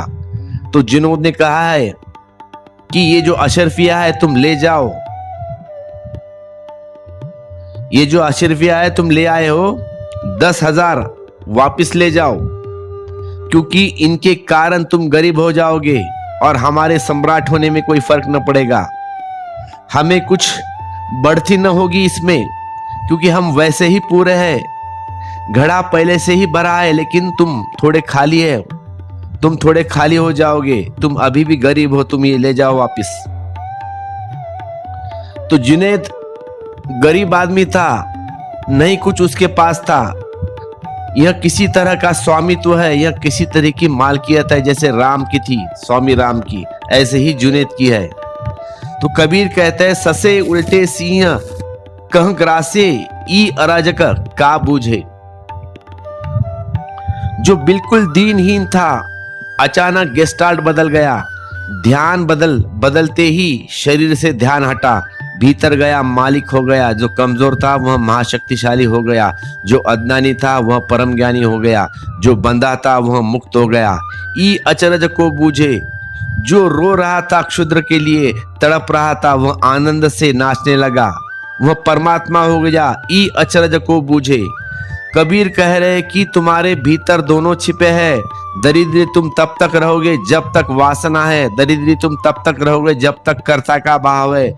मालिक तुम उसी वक्त हो जाओगे जब वासना गई, और यह वासना को पूरा करने से न जाएगी, क्योंकि वासना कभी पूरी नहीं होती, दुष्पूर है। बुद्ध ने कहा है कि वासना दुष्पूर है, उसे तुम पूरा न कर पाओगे। तुम कितने ही उपाय कर लो, तुम कितने ही दौड़ धूप कर लो, तुम कितने ही दौड़ो, इससे कोई संबंध नहीं। उसका स्वभाव ही दुष्पूर है, वासना दुष्पूरी है। तुम्हारे पास 10,000 रुपए है, वासना कह देगी और मिल जाए तब ठीक। लाख हो जाते हैं, वासना कहती कि 10 लाख और हो जाए तो ठीक। कितना ही भी बढ़ते चले जाओ, वासना कभी खत्म नहीं होती, वह दुगनी होती जा लेती है या 10 गुना। 1000 थे 10, 10 थे लाख, लाख थे 10, 10 लाख थे करोड़, करोड़ थे 10 करोड़। वासना का फैलाव हमेशा बढ़ता है, तुम्हारे पास कितना ही हो इससे क्या फर्क पड़ता है। गुणित 10 वासना इतना मांगती रहेगी, इतना वासना, और आदमी का फासला कभी कम नहीं होता, दुष्पूर है। तुम गरीब से गरीब ही हो, तुम गरीब ही रहोगे। दुनिया में 2 तरह के गरीब है, एक जिनके पास धन है और एक जिनके पास धन नहीं है। 2 तरह के गरीब है, एक जिनके पास बहुत कुछ है गरीब है, और जिनके पास कुछ भी नहीं वे भी गरीब है। मालिक तो तब पैदा होता है जब यह दृष्टि बदल जाती है कि वासना के पीछे जा जाकर कुछ भी नहीं पाया, तो आदमी उलट कर देता है गंगा को। अब वह बाहर वासना की तरफ नहीं जाता, अपनी तरफ जाता है। तो 2 यात्राएं हैं चेतना की, या तो वस्तुओं की तरफ या अपनी तरफ, या तो कुछ पाने की दौड़, या तो खुद को पाने के लिए शांति होकर भीतर बैठ जाओ। जो खुद को पा लेता है वह सब पा लेता है, और तुम पालो और खुद से बच जाओ। कुछ भी न पाओगे, आखिर में तुम पाओगे कि तुम दरिद्री मर रहे, भिखारी की तरह तुम्हारी मृत्यु हो रही है। तो आगे कबीरदास जी कहते कि आधे घड़ी नहीं जल बूढ़े, आधे घड़ी नहीं जल बूढ़े, सूधे से जल भरिए। जही कारण नल भिन भिन करू, गुरु प्रसादे न तरिए। औंधा घड़ नहीं जल बूढ़े, सुधे सो जल भारिए। जही कारण नल भिन भिन करू, गुरु प्रसाद तरिए। बड़ा बहुमूल्य वचन है कबीरदास जी का। कहते हैं औंधा घड़ा नहीं जल बढ़े। अगर नदी को पार करनी हो तो घड़े को औंधा करना पड़ता है, और औंधा घड़ा सहारा बन जाता है। तुम औंधे घड़े के सहारे नदी पार कर लेते हो। देखिए अभी तुमको ये औंधा घड़ा नदी में कैसे डाले ये पता नहीं है। क्या कह रहे कबीरदास जी, पुराने जमाने में जब ब्रिज नहीं हुआ करते थे तो यहां से उधर जाने के लिए, नदी पार करने के लिए घड़े का इस्तेमाल किया जाता था। घड़े को उल्टा करते थे, तो उल्टा करने से क्या होता है, घड़े में पानी नहीं भरता। अब वो घड़ा जो है एल्यूमिनियम का रहता है, या तांबे का रहता है, या पीतल का रहता है। तो उसके उल्टा करके उसके ऊपर बैठ जाते, या हाथ से पकड़ते उसको और पैर मारते पीछे से। स्विमिंग, जिसको स्विमिंग नहीं भी आती थी तो घड़ा वो बांध लेता था अपने पीठ को, ऐसा बांध लेता था कि उसमें पानी नहीं अंदर घुस जाए। अब पानी नहीं घुसे तो क्या करता है, घड़ा तैरता है ऊपर, और ऐसे ही तैरने से आप आराम से नदी क्रॉस कर सकते हो। तो ये तरकीब थी। तो औंधा घड़ा नहीं जल बूढ़े, सुधे सो जल भारिए। इसलिए औंधे घड़े का बात की है कबीरदास जी ने। और अगर सीधा घड़ा लेकर नदी पार कर जाओगे तो वजन से डूबेगा वो, पानी भरने के बाद तो नीचे ही आने वाला है।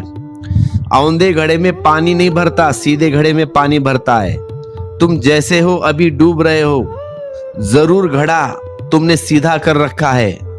तुम जैसे हो अभी सिवाय डूबने के और कुछ भी नहीं हो रहा है। तुम रोज डूब रहे हो, प्रतिपल डूब रहे हो।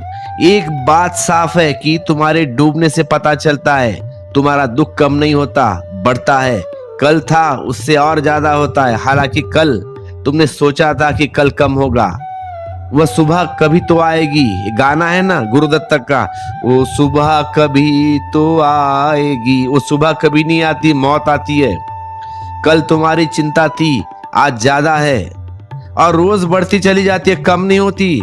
आप कहते हो कल होगा, कल होगा, कल होगा, आज नहीं तो कल होगा, आज नहीं तो कल होगा। कल कभी नहीं आता, मौत आती है कल। तुम रोज डूब रहे हो, तुम्हारे सब सहारे, सब नावें रोज डूबती जा रही है। तो एक बात साफ है, औंधा घड़ा नहीं जल बुड़े, सुधे जल जल भारिये। तुम्हारा घड़ा सीधा है, इसे उल्टा कर लो। तुम जिस तरफ से दौड़ रहे हो, सोच रहे हो कि उससे उल्टी तरफ दौड़े हो। अब देख ले है ना, इतने साल करके कुछ नहीं हुआ, तो अब उल्टा काम करो।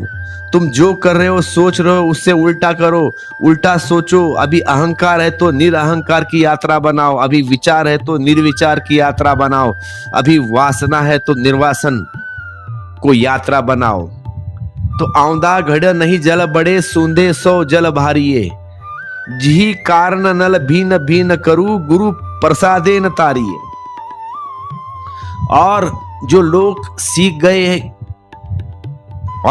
सीख गए का घड़े को उल्टा करने की, वह गुरु के प्रसाद से अनेक तरह के लोग तर गए। फिर भिन्न भिन्न तरह के लोग, जही कारण नल भीन भीन करू, भिन्न भिन्न तरह के लोग, भिन्न भिन्न तरह के तैरने के ढंग, भिन्न भिन्न तरह के उनकी जीवन की चेतना की व्यवस्था, लेकिन वे सब तैर गए।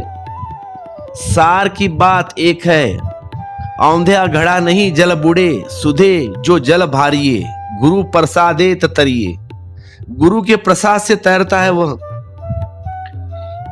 पर एक बात उसमें कबीर जोड़ते हैं, और एक जो भी संत की वाणी में कहीं न कहीं छिपा है, और वह यह है कि तुम्हारा घड़ा भी अगर तुमने उल्टा कर लिया हो और गुरु न हो, तो भी तुम सर न पाओगे। क्योंकि पहले तो यह बात है कि तुम घड़े को उल्टा कर ही नहीं पाओगे, बिना गुरु के न पाओगे। क्योंकि पहले तो यह बात ही है कि तुम घड़े को उल्टा कर ही न पाओगे बिना गुरु के। लेकिन समझ लो कि भूल चूक संयोगावश तुमने घड़े को उल्टा कर लिया, तो भी तुम तर न पाओगे। क्योंकि तुम्हारा अहंकार कि मैं तैर रहा हूं, कौन छीनेगा? तुम्हारा अहंकार कि मैंने घड़ा उल्टा कर लिया, कौन हटाएगा? तुम्हारा अहंकार कि अब मैं दुखी नहीं हूं, शांत हूं, ध्यानस्थ हूं, कौन मिटाएगा? और यह अहंकार किसी भी क्षण घड़े को सीधा कर देता है। क्योंकि घड़ा पूरा उल्टा तभी होता है जब अहंकार बिल्कुल नहीं था, तब तुम उल्टे घड़े हो जाते हो। यह कौन चिंता लेगा? यह कौन तुम पर सतत ध्यान रखेगा? यह कौन तुम्हारे बार बार चेताएगा? अब कबीरदास जी यहाँ गुरु को कंपलसरी कहता है, लेकिन गौतम बुद्ध के जीवन में गौतम बुद्ध के कोई गुरु नहीं है। गौतम बुद्ध ने सारे गुरुओं को चुका दिया। जो भी कहा था, जिन जिन के पास गए थे, ऐसा करो वैसा करो, इतना उपास करो, सब कर लिया गौतम बुद्ध ने। आखिर थक हार एक पीपल के पेड़ के नीचे, वृक्ष पे नीचे आके बैठ गए वहां। अब सब चिंताएं छोड़ दिया, अब कुछ पाना नहीं है, सब कर लिया। तब बुद्ध को बुद्धत्व प्राप्त हुआ है। एक आधा ऐसा होता है ऑप्शनल केस में, लेकिन तुम ऑप्शनल नहीं हो। गुरु का इतना ही अर्थ है कि जो खुद पार हो गया वही तुम्हारा चेताइएगा।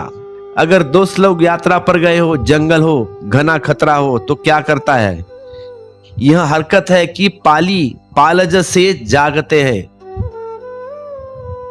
9 सो जाते, एक जागता है। क्योंकि खतरा है आगे, तो एक जागेगा, बाकी सब सोएंगे। तब उसकी नींद का वक्त आता है जब दूसरा को वह जगा देता है। अब तुम जागो, मैं सोता हूं। अब जब मैं सो जाता हूं तो एक तो जागा हुआ चाहिए, नहीं तो खतरा होगा। पता नहीं चलेगा कि नींद में ही सब गड़ जाए। तो गुरु का अर्थ है जो स्वयं जागा हुआ है, वह तुम्हारी नींद में उपयोगी होगा। तुम बार बार सो जाओगे, नींद में बार बार घड़ा सीधा हो जाएगा, बार बार तुम भूलोगे, बार बार तुम चूक जाओगे। ऐसा ही हुआ है। एक सूफी फकीर हुआ है, उसका असली नाम किसी को पता नहीं, लेकिन जिस नाम से वह जाना जाता है वह है नस्साज। खैर, नमाजी फकीर था, नस्साज एक वृक्ष के नीचे ध्यान कर रहा था। स्वस्थ एक आदमी गुलाम की तलाश में निकला था। गुलाम खरीदना था और एक मजबूत गुलाम चाहिए था उसे। इस आदमी को झाड़ के नीचे इतना स्वस्थ बैठकर और फकीर फटे कपड़े, उसे लगा कि यह कोई भागा हुआ गुलाम है, किसी का गुलाम भाग गया है, यह जंगल में आकर छिपा है। आदमी तो मजबूत दिखता है, काम का है, चलो इसे उठाए ले जाए। तो उस आदमी ने जाकर पूछा कि तुम भागे हो तो गुलाम नहीं हो? तो नस्साज ने आंख खोली और कहा कि तुम ठीक कहते हो, मैं भागा हुआ हूं और गुलाम हूं। उसका मतलब था कि मैं परमात्मा से भागा गया हूं और वहीं तो मेरी गुलामी हो गई। वह आदमी प्रसिद्ध हुआ, यही तो मुसीबत है। संस्कारी और फकीर की भाषा में कहीं मेल नहीं बैठता। नस्साज ने कहा कि ठीक कहा है, ठीक कहते हो, भागा हुआ और गुलाम। उस आदमी ने कहा कि ठीक वक्त पर मिल गए, मैं भी एक गुलाम की तलाश में हूं। मैं तुम्हारे मालिक होने को तैयार हूं, मैं तुम्हारा मालिक होने के लिए तैयार हूं, मेरे पीछे आ जाओ। तुम्हें मालिक की खोज है? उस गुलाम ने कहा कि बड़े गजब का आदमी हो, यह तो मेरी खोज है, मालिक को खोज रहा हूं। वह आदमी उसे घर ले आया नस्साज को और उसने कहा कि मैं हुआ तुम्हारा मालिक, आज से तुम हुए मेरे गुलाम और जो मैं काम बताऊंगा वह करो आप। उसने कहा कि यह तो मैं चाहता था कि कोई बताने वाला मिल जाए कि क्या करूं क्या ना करूं। अपने किए तो सब अना किया हुआ है, अपने किए तो सब अना किया हुआ जा रहा है, खुद कर ले, खुद करके तो फंसूंगा। तो तुम भले मिल गए भाई मुझे, अब तुम बोलो। उस आदमी को थोड़ा सा शक होने शुरू हुआ कि आदमी तो पागल है या और फिर कुछ भूल चूक हो रही है, कहीं भाषा का भेद है। पर उसने सोचा कि अपने को प्रयोजन भी क्या है, वह आदमी राजी है ना, ठीक, वह गुलाम होने के लिए राजी है तो ठीक, मुझे क्या करना है भाई। और मुफ्त मिल गया, फ्री में, बिना कुछ दिए, और आदमी भी तगड़ा है, स्वस्थ। उसने उससे काम लेना शुरू किया। वह आदमी इतना भला पाया, उस संसारी आदमी ने इस फकीर को, उसने इसका नाम खैर रख दिया। अभी नया नाम होगा खैर, खैर यानी अच्छा भला। फिर उसने इसे, वह उसका खुद का काम था कपड़े बुनवाई का, तो उसने इसे कपड़े बुनवाना सिखा दिया। तो उसका दूसरा नाम हो गया नस्साज। नस्साज यानी कपड़े बुनने वाला। खैर नस्साज उसका नाम हो गया। 10 साल बीत गए। अब उसने बड़ी सेवा की इस मालिक की, उसने इतनी सेवा की, इतना सम्मान दिया और इतना श्रम किया कि इस मालिक को भी चोट लगने लगी भीतर कि मैं बड़ा शोषण करता हूं। एक पैसा मैंने इस आदमी पर खर्च नहीं किया है, जो इसकी वजह से मैं इतना बड़ा धनी बन गया, दौलतमंद बन गया, और मैं शोषण कर रहा हूं। अब वक्त आ गया है कि मैं इसे मुक्त कर दूं। तो उसने इसे बुलाया और कहा कि बहुत हो गई बात, अब तुम बड़े काम के साबित हुए, लेकिन मुझे ये बात मन में खटकती है हमेशा कि मैं शोषण कर रहा हूं, मैं किसी का शोषण कर रहा हूं। उस खटकन को अब और ज्यादा नहीं सहा जा सकता। अब तुम मुक्त हो, तुम जाओ, अब तुम अपने मालिक हुए। नस्साज ने कहा कि बड़ी कृपा की, तुमने मुझे मेरा मालिक बना दिया और बहुत कुछ सीखने को मिला। तुम्हारे पास दास होने की कला सीखने को मिली, और अब परमात्मा के से फासला नहीं है, क्योंकि गुलाम होने जब से मैं जान लिया, अहंकार मेरा टूट गया। अहंकार टूटा कि गुलामियत मिटनी शुरू हो गई, और देखो तुम तक मुझे मुक्त कर दिया। अब तुमने तो मुझे मुक्त कर दिया, मैं तो मुक्त हो गया, लेकिन अब तुम्हारे संबंध में क्या ख्याल है? तुम कब तक गुलाम बने रहोगे? अब वो अपने मालिक से ही बोल रहा है, तुमने तो मुझे मुक्त कर दिया, लेकिन तुम कब तक गुलाम रहोगे? फकीर की भाषा और सांसारिक की भाषा भली एक हो, लेकिन एक हो नहीं सकती। उनके गेस्टाल्ट, उनके ध्यान अलग है। वे कुछ देखते हैं तो तुम कुछ देख लेते हो। तो कबीर कहते हैं कि तुम इतने सोए सोए हो कि तुम्हें कोई सतत जगाने वाला न हो, तो असंभव है कि तुम जाग सको। असंभव है कि तुम्हारा घड़ा उल्टा रह सके। तुम डूब ही जाओगे और न मालूम कितने जन्मों में कितनी बार तुम डूबे हो, फिर मरे हो, फिर पैदा हुए हो, और धीरे धीरे तुम डूबने की आदी हो गए। डूबना तुम्हारी आदत हो गई और अब तुम डूबने से परेशान भी नहीं होते हो। तुम समझते हो कि यही जिंदगी है। कारागृह में कोई बहुत दिन रहा जाए तो कैदी समझने लगता है खुद को। यह जिंदगी है। कारागृह से जब पुराना कैदी बाहर निकलता है तो दूसरे कैदी पूछते हैं कब तक लौटोगी। और कारागृह कैदियों का घर जैसे लगता है। बाहर आकर उनको बड़ी बेचैनी होती है। आदत कारागृह में बैठने की। कारागृह से ज्यादा सुरक्षित जगह और तो कहीं तुम पा नहीं सकते। तुम देखा होगा, तुमने घर में तोता पाला है, पिंजरे में बंद है, उसे बाहर भी निकालो तो वह उड़ेगा नहीं, पिंजरे के इर्द गिर्द ही घूमेगा, फिर वापिस जाके अंदर बैठेगा आदत के कारण। बाहर आए तो बड़ी बेचैनी, न कोई झगड़ा, न कोई झांसा, न कोई चिंता, न कोई फिक्र।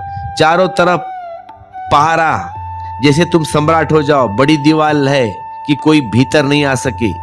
रात निश्चित सो सकते हो। भोजन की फिक्र नहीं है, कोई अकाल नहीं पड़ता। कारागृह में भी भोजन आराम से मिल जाता है। न काम की फिक्र, न कोई बेईमानी कर रहा है। बेरोजगारी की तो बात ही नहीं है, कोई चिंता नहीं है, मस्त खाना मिलता है। तो जब आदमी कारागृह से बाहर आता है तो खुला आकाश में बहुत डर लगता है। तुम कभी अपने को जिही कारण नल बिन बिन करू गुरु प्रसादे तरिए। इसीलिए अगर तुम अपनी ही तरफ से कोशिश करते रहोगे तो करीब करीब इम्पॉसिबल है, असंभव है कि तुम तर जाओ। कोई चाहिए जागा हुआ जो तुम्हें सतत सचेत करता है। उसका ही अर्थ है गुरु प्रसाद।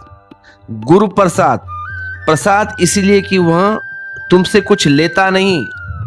तुम्हारे पास कुछ है ही नहीं कि तुम उसे दे सको। प्रसाद इसलिए कि वह बेशर्त दान है। वह तुम्हें दे रहा है, तुम ले लेते हो, बस इतना ही काफी है।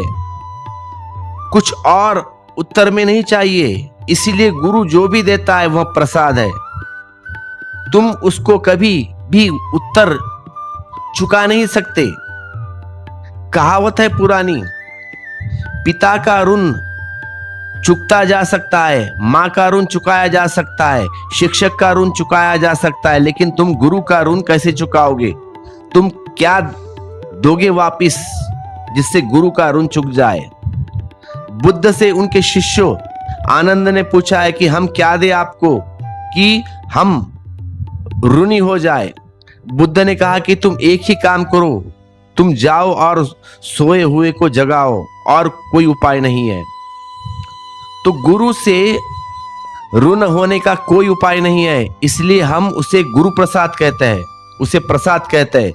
वह जो भी दे वह प्रसाद। वह राह उठाकर दे देता है, वह राख उठाकर दे देता है तो प्रसाद। उसके स्पर्श से राख भी स्वर्ण हो जाती है। वह दे रहा है, उसका देना ही हर चीज को मूल्यवान बना देता है। जो जागा हुआ है उसके हाथ की राख भी मूल्यवान है। जो सोया हुआ है उसके हाथ की स्वर्ण भी राख है। क्योंकि असली सवाल तो जागने और सोने का है। जागने से हर स्वर्ण हो जाता है, सोने से हर चीज मिट्टी हो जाती है। मूर्छा सभी चीजों को नष्ट कर देती है, वह मृत्यु है। जागरण सभी चीजों को जगा देता है, वह जीवन है, महाजीवन है। पैठी गुफा हम मह सब जगह देखे, बाहर कछु न सुझे। पैठी गुफा मह सब जगह देखे, बाहर कछु न सुझे। भीतर बैठ जाते हैं गुफा में, हृदय की गुफा। पैठी गुफा मह सब जगह देखे, बाहर कछु न सुझे। और बाहर देखते नहीं, भीतर देखते हैं, वही जागरण का उपाय है। कि तुम भीतर देखने लगो। आंख बंद कर लो, कान बंद कर लो, हाथ शिथिल छोड़ दो, शरीर को ऐसे कर दो जैसे है ही नहीं और भीतर देखो। कहते हैं कबीर, पैटे गुफा मह सब जग देखे, बाहर कछुआ न सुझे, उल्टा बान पारदही लागे, सुरा होए सो बूझे। और तब ऐसी घटना घटती है कि जो बहुत अभय हो, सूरा हो या सोय बुझे, जो बहुत बहादुर हो, साहसी हो, वही सूझ सकेगा, वही बूझ सकेगा। उल्टा बाना पारदी लागे, जैसे कि तुम तीर चलाते हो और तीर जाए न उस तरफ पक्षी को मारने, चला आए भीतर और व्याघ्र खुद उससे छिद जाए। उल्टा बासी है, मतलब उल्टी यात्रा। तुम्हारी चेतना अभी बाहर की तरफ जाती हुई लगती है, लगती क्या, सब निशाने बाहर की है। किसी को धन चाहिए, किसी को पद चाहिए, वह उसका निशाना है। किसी को पैसा चाहिए, उसका निशाना है। किसी को और कुछ पाना है, बड़ा संसार है, अनंत लक्ष्य है, और तुम्हारी चेतना का तीर उनकी तरफ जाता है, बाहर की तरफ। इससे उल्टी यात्रा भी की, तुम्हारी चेतना का बाहर की तरफ नहीं जाता। तुमने आंख बंद कर ली, तीर भीतर की तरफ मुड़ता, तुम भीतर देखते हो, आंख उल्टी हो जाती है, देखने का ढंग बदल जाता है और चेतना भीतर की तरफ बहती है, जैसे गंगा गंगोत्री की तरफ बहती है, जैसे गंगा गंगोत्री की तरफ बहती है, मूल स्रोत की तरफ तुम्हारी चेतना आती है। जहां से आई है वहीं वापस लौट जाती है, उद्गम की लक्ष्य हो जाती है। तब तक जीवन की परम घटना घटती है, तब जीवन की परम धन्यता उतरती है। लेकिन कबीर कहते हैं, सूर हो या सो बूझे, यह कमजोर का काम नहीं, यह तो बहुत बहादुरों का काम है। इसलिए तो हम महावीर को कहते हैं महावीर। उनका नाम है वर्धमान, लेकिन हम उनको महावीर कहते हैं। जिस दिन तीर उल्टा शुरू हुआ उस दिन से हमने उन्हें महावीर कहा। वर्धमान मर गए और महावीर का जन्म हुआ। महावीर इसलिए कहा गया कि परम साहस। ध्यान रखना, धर्म कमजोर की बात नहीं है। भीरू भयभीत डरे हुए लोग तुम्हें मंदिर में मिलेंगे, घुटने टेकते हैं, हाथ जोड़ते हैं, लेकिन वे धार्मिक लोग नहीं है। वे भी, उनका तीर बाहर की तरफ जा रहा है, वहां भी वे मांग रहे हैं संसार की चीज। ऐसा ही हुआ, विवेकानंद के पिता मर गए, घर बड़ा दीन था, बाप ने कर्ज छोड़ के रखा था, चुकाने का कोई उपाय भी नहीं था, और विवेकानंद को लग गया कि रंग रंग एक दूसरी दुनिया का। घर में पैसा नहीं है और काली का रंग लग गया। विवेकानंद पर छा गए रामकृष्ण, तो अब तो कोई उपाय न रहा। विवेकानंद के दिन बीतने लगे रामकृष्ण के सत्संग में, साधु संग में। मां विधवा थी, कर्ज भारी था, ऐसी हालत हो गई थी कि एक वक्त का भोजन भी नहीं मिलता था। तो विवेकानंद शाम में घूमने जाते और मां से झूठ कहते कि मैं बाहर खा के आया हूं। एक मित्र ने भोजन का निमंत्रण दिया था, उसके घर में कुछ कार्यक्रम था, इसलिए भोजन करके आया हूं, तू खा ले। और रास्ते में किनारे में नल का पानी पीकर घर पे लौटते थे और डकार लेते कि बड़ा अच्छा भोजन था, बड़ी सुंदर चीजें थी, नाम गिनाते थे, मां आश्वस्त हो जाए।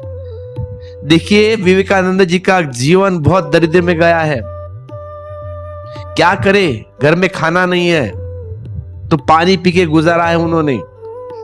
तो ऐसी बुरी हालत रामकृष्ण को पता लगा कि विवेकानंद जी ऐसा ऐसा करते हैं। तो रामकृष्ण ने कहा कि विवेकानंद, अरे तू पागल है,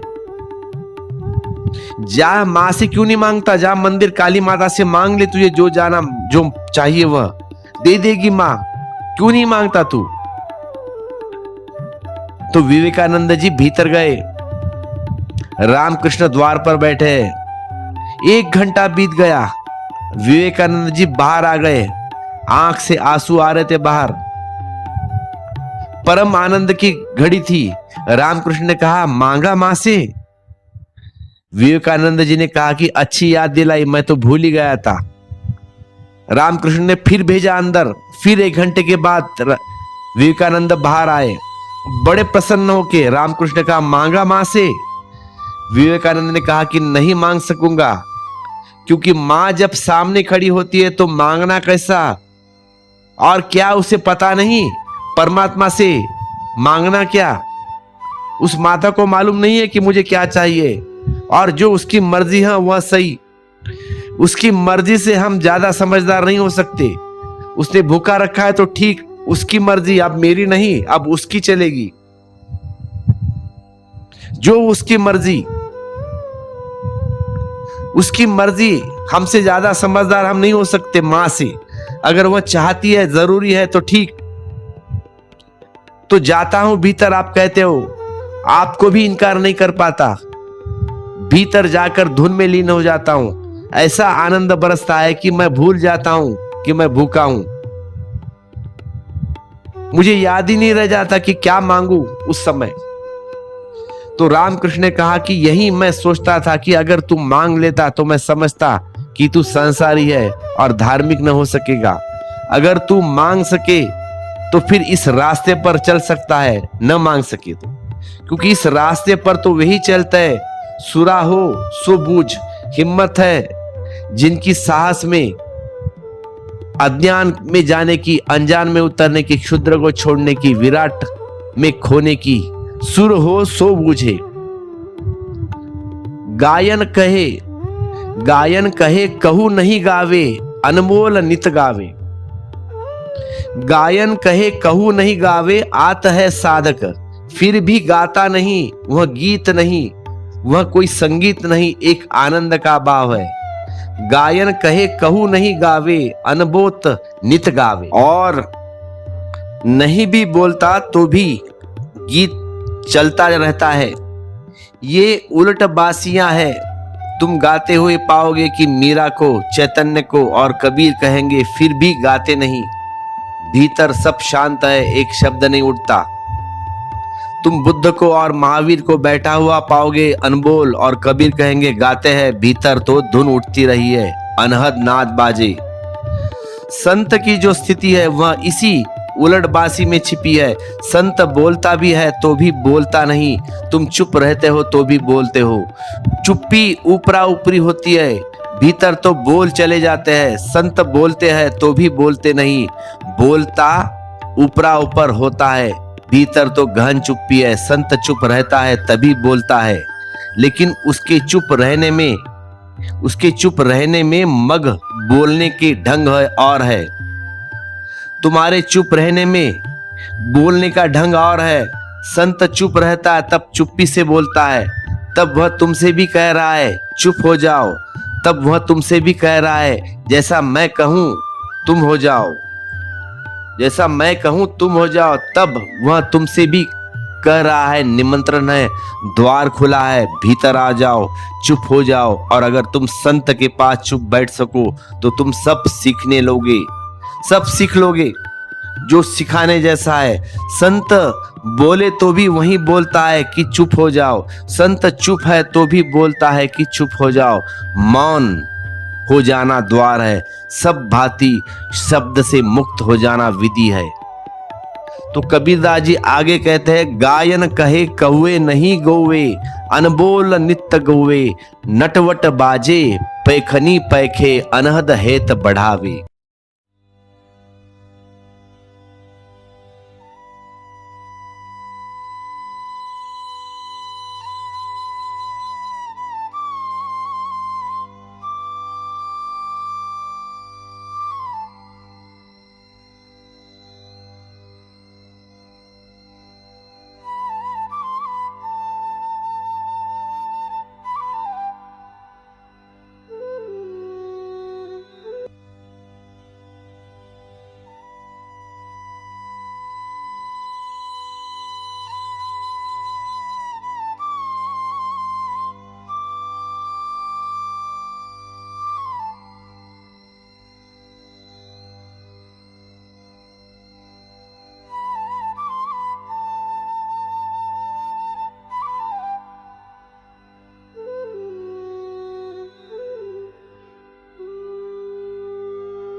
गायन कहे कौवे नहीं गाव, अनबोल नित्य गावे, नटवट बाज पैखनी पैखे, अनहद होते बढ़ावे।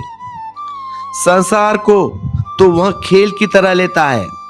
नटवट बाजा पैखनी पैखे, देखता है कि यह सारा साज जो बजा रहा है, खेल कूद चला रहा है, अभिनय हो रहा है, नाटक हो रहा है, इसको वह नाटक की तरह देखता है, एक दृष्टा। अनहद हेत बढ़ावे, इधर देखता है संसार को एक नाटक, और उधर भीतर अनहद से प्रेम बढ़ाता जाता है। तुम जब इस संसार को वास्तविक मानते हो, तब तुम इसके साथ प्रेम को बढ़ाते हो, क्योंकि प्रेम जहां भी वास्तविकता दिखती है वहां बढ़ता है। जब तुम संसार को खेल समझ लेते हो, लेकिन तुम बड़ी मुश्किल में हो। तुम संसार को खेल क्या समझोगे? तुम फिल्म में जाते हो, फिल्म को सत्य समझ लेते हो और आंख में आंसू आते हैं ना। गए हो ना फिल्म कभी, या कोई सीरियल देखा, उस कैरेक्टर में घुस जाते हो और आंख में आंसू निकलते हैं। वहां तो अंधेरा रहता है, अच्छा है, नहीं तो सभी लोग आपके आंसू पोंछने आ रहेंगे। फिर लोगों के रुमाल गीले हो जाते हैं, लोग दो दो जोड़ी रुमाल लेकर जाते हैं थिएटर। अंधेरा अच्छा है, कोई देख नहीं रहा, जल्दी से पहुंचकर सच कर फिर बैठ जाते हो। फिल्म कुछ भी नहीं है, वहां पर्दा है, धूप छांव का खेल। और संत कहते हैं यह सारा संसार धूप छांव का खेल है, जैसा मूवी। संत इस सार संसार को नाटक बनाते हैं। तुम नाटक को भी संसार बना लेते हो। तुम वहां भी रहते हो, वहां भी हंसते हो, वहां भी प्रसन्न होते हो। वहां भी किसी की हत्या होती है, तुम कहते हो दुख, बहुत दुख हुआ, ऐसा मारना नहीं चाहता था, उस सीरियल में सास ने ऐसा नहीं करना चाहिए था। तुम उस कैरेक्टर में घुस जाते हो, फिर आंख से आंसू आ जाते हो, जैसे कोई रियल में हुआ है। तुम नाटक को भी वास्तविक कर लेते हो। तुम संसार को कैसे नाटक कर पाओगे फिर? और कला यही है कि संसार नाटक हो जाए। नटवट बाज पैखनी पैखे, अनहद हेत बढ़ावे, कथनी बन्नी नजुके जोही, ई सब अथक कहानी। और इस सारे खेल को न केवल संसार के खेल की तरह देखता है, बल्कि अपनी कथनी करनी, खुद के आचरण, शरीर, क्रिया, गतिविधि को भी दृष्टा की तरह देखता है। भूख लगती है संतों को भी, लेकिन लगने का ढंग और है। जब भी तुम्हें भूख लगती है, तुम्हें लगता है कि तुम भूखे हो गए, मैं भूखा हूं, मुझे भूख लगी। जब संतों को भूख लगती है तो उन्हें दिखाई पड़ता है कि भूख मुझे नहीं, शरीर को लगी है। भूख से वह जोड़ नहीं लेते खुद को, अपने को। तुम्हारे पैर में चोट लगी है तो तुम कहते हो मुझे चोट लगी है। संतों को चोट लगती है, वह देखता है कि पैरों को चोट लगी है, मुझे नहीं। जो करना जरूरी है करता है, लेकिन सब खेल। संत साक्षी बनता है खुद को। साक्षी भाव इस जगत में सबसे बड़ा रहस्यपूर्ण दशा है।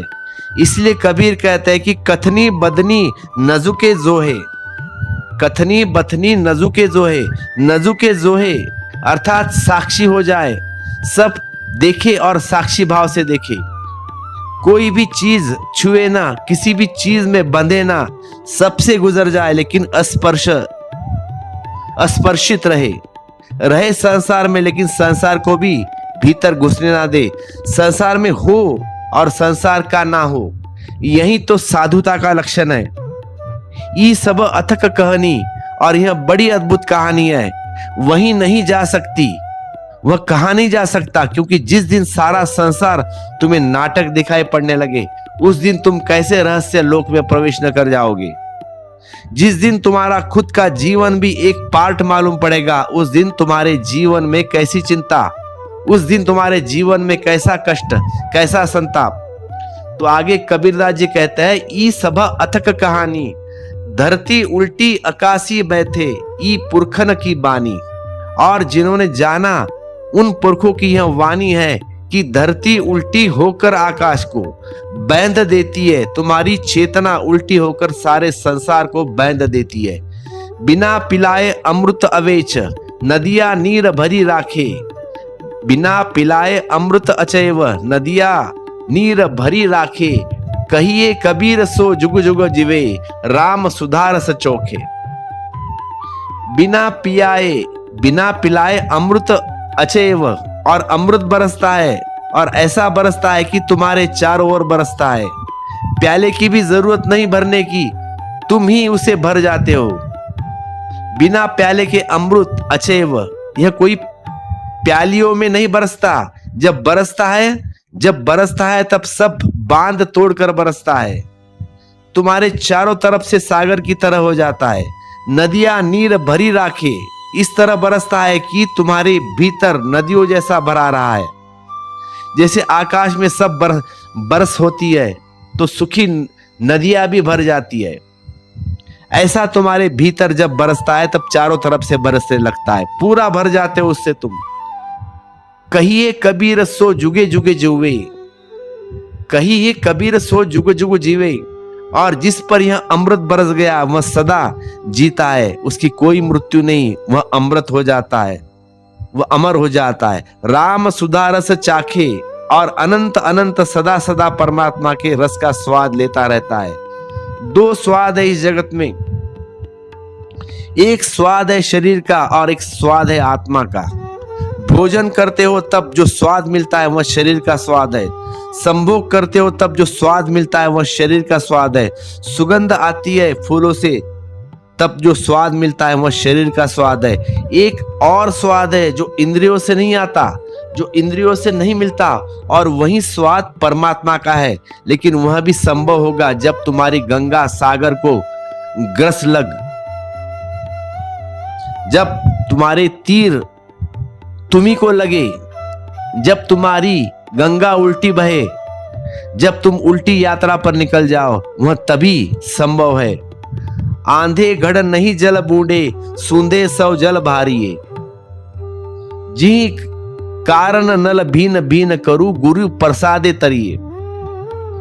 बस इतना ही राज है कि तुम औंधे घड़े हो जाओ, तुम उल्टे हो जाओ, तुम्हारी यात्रा उल्टी शुरू हो जाए।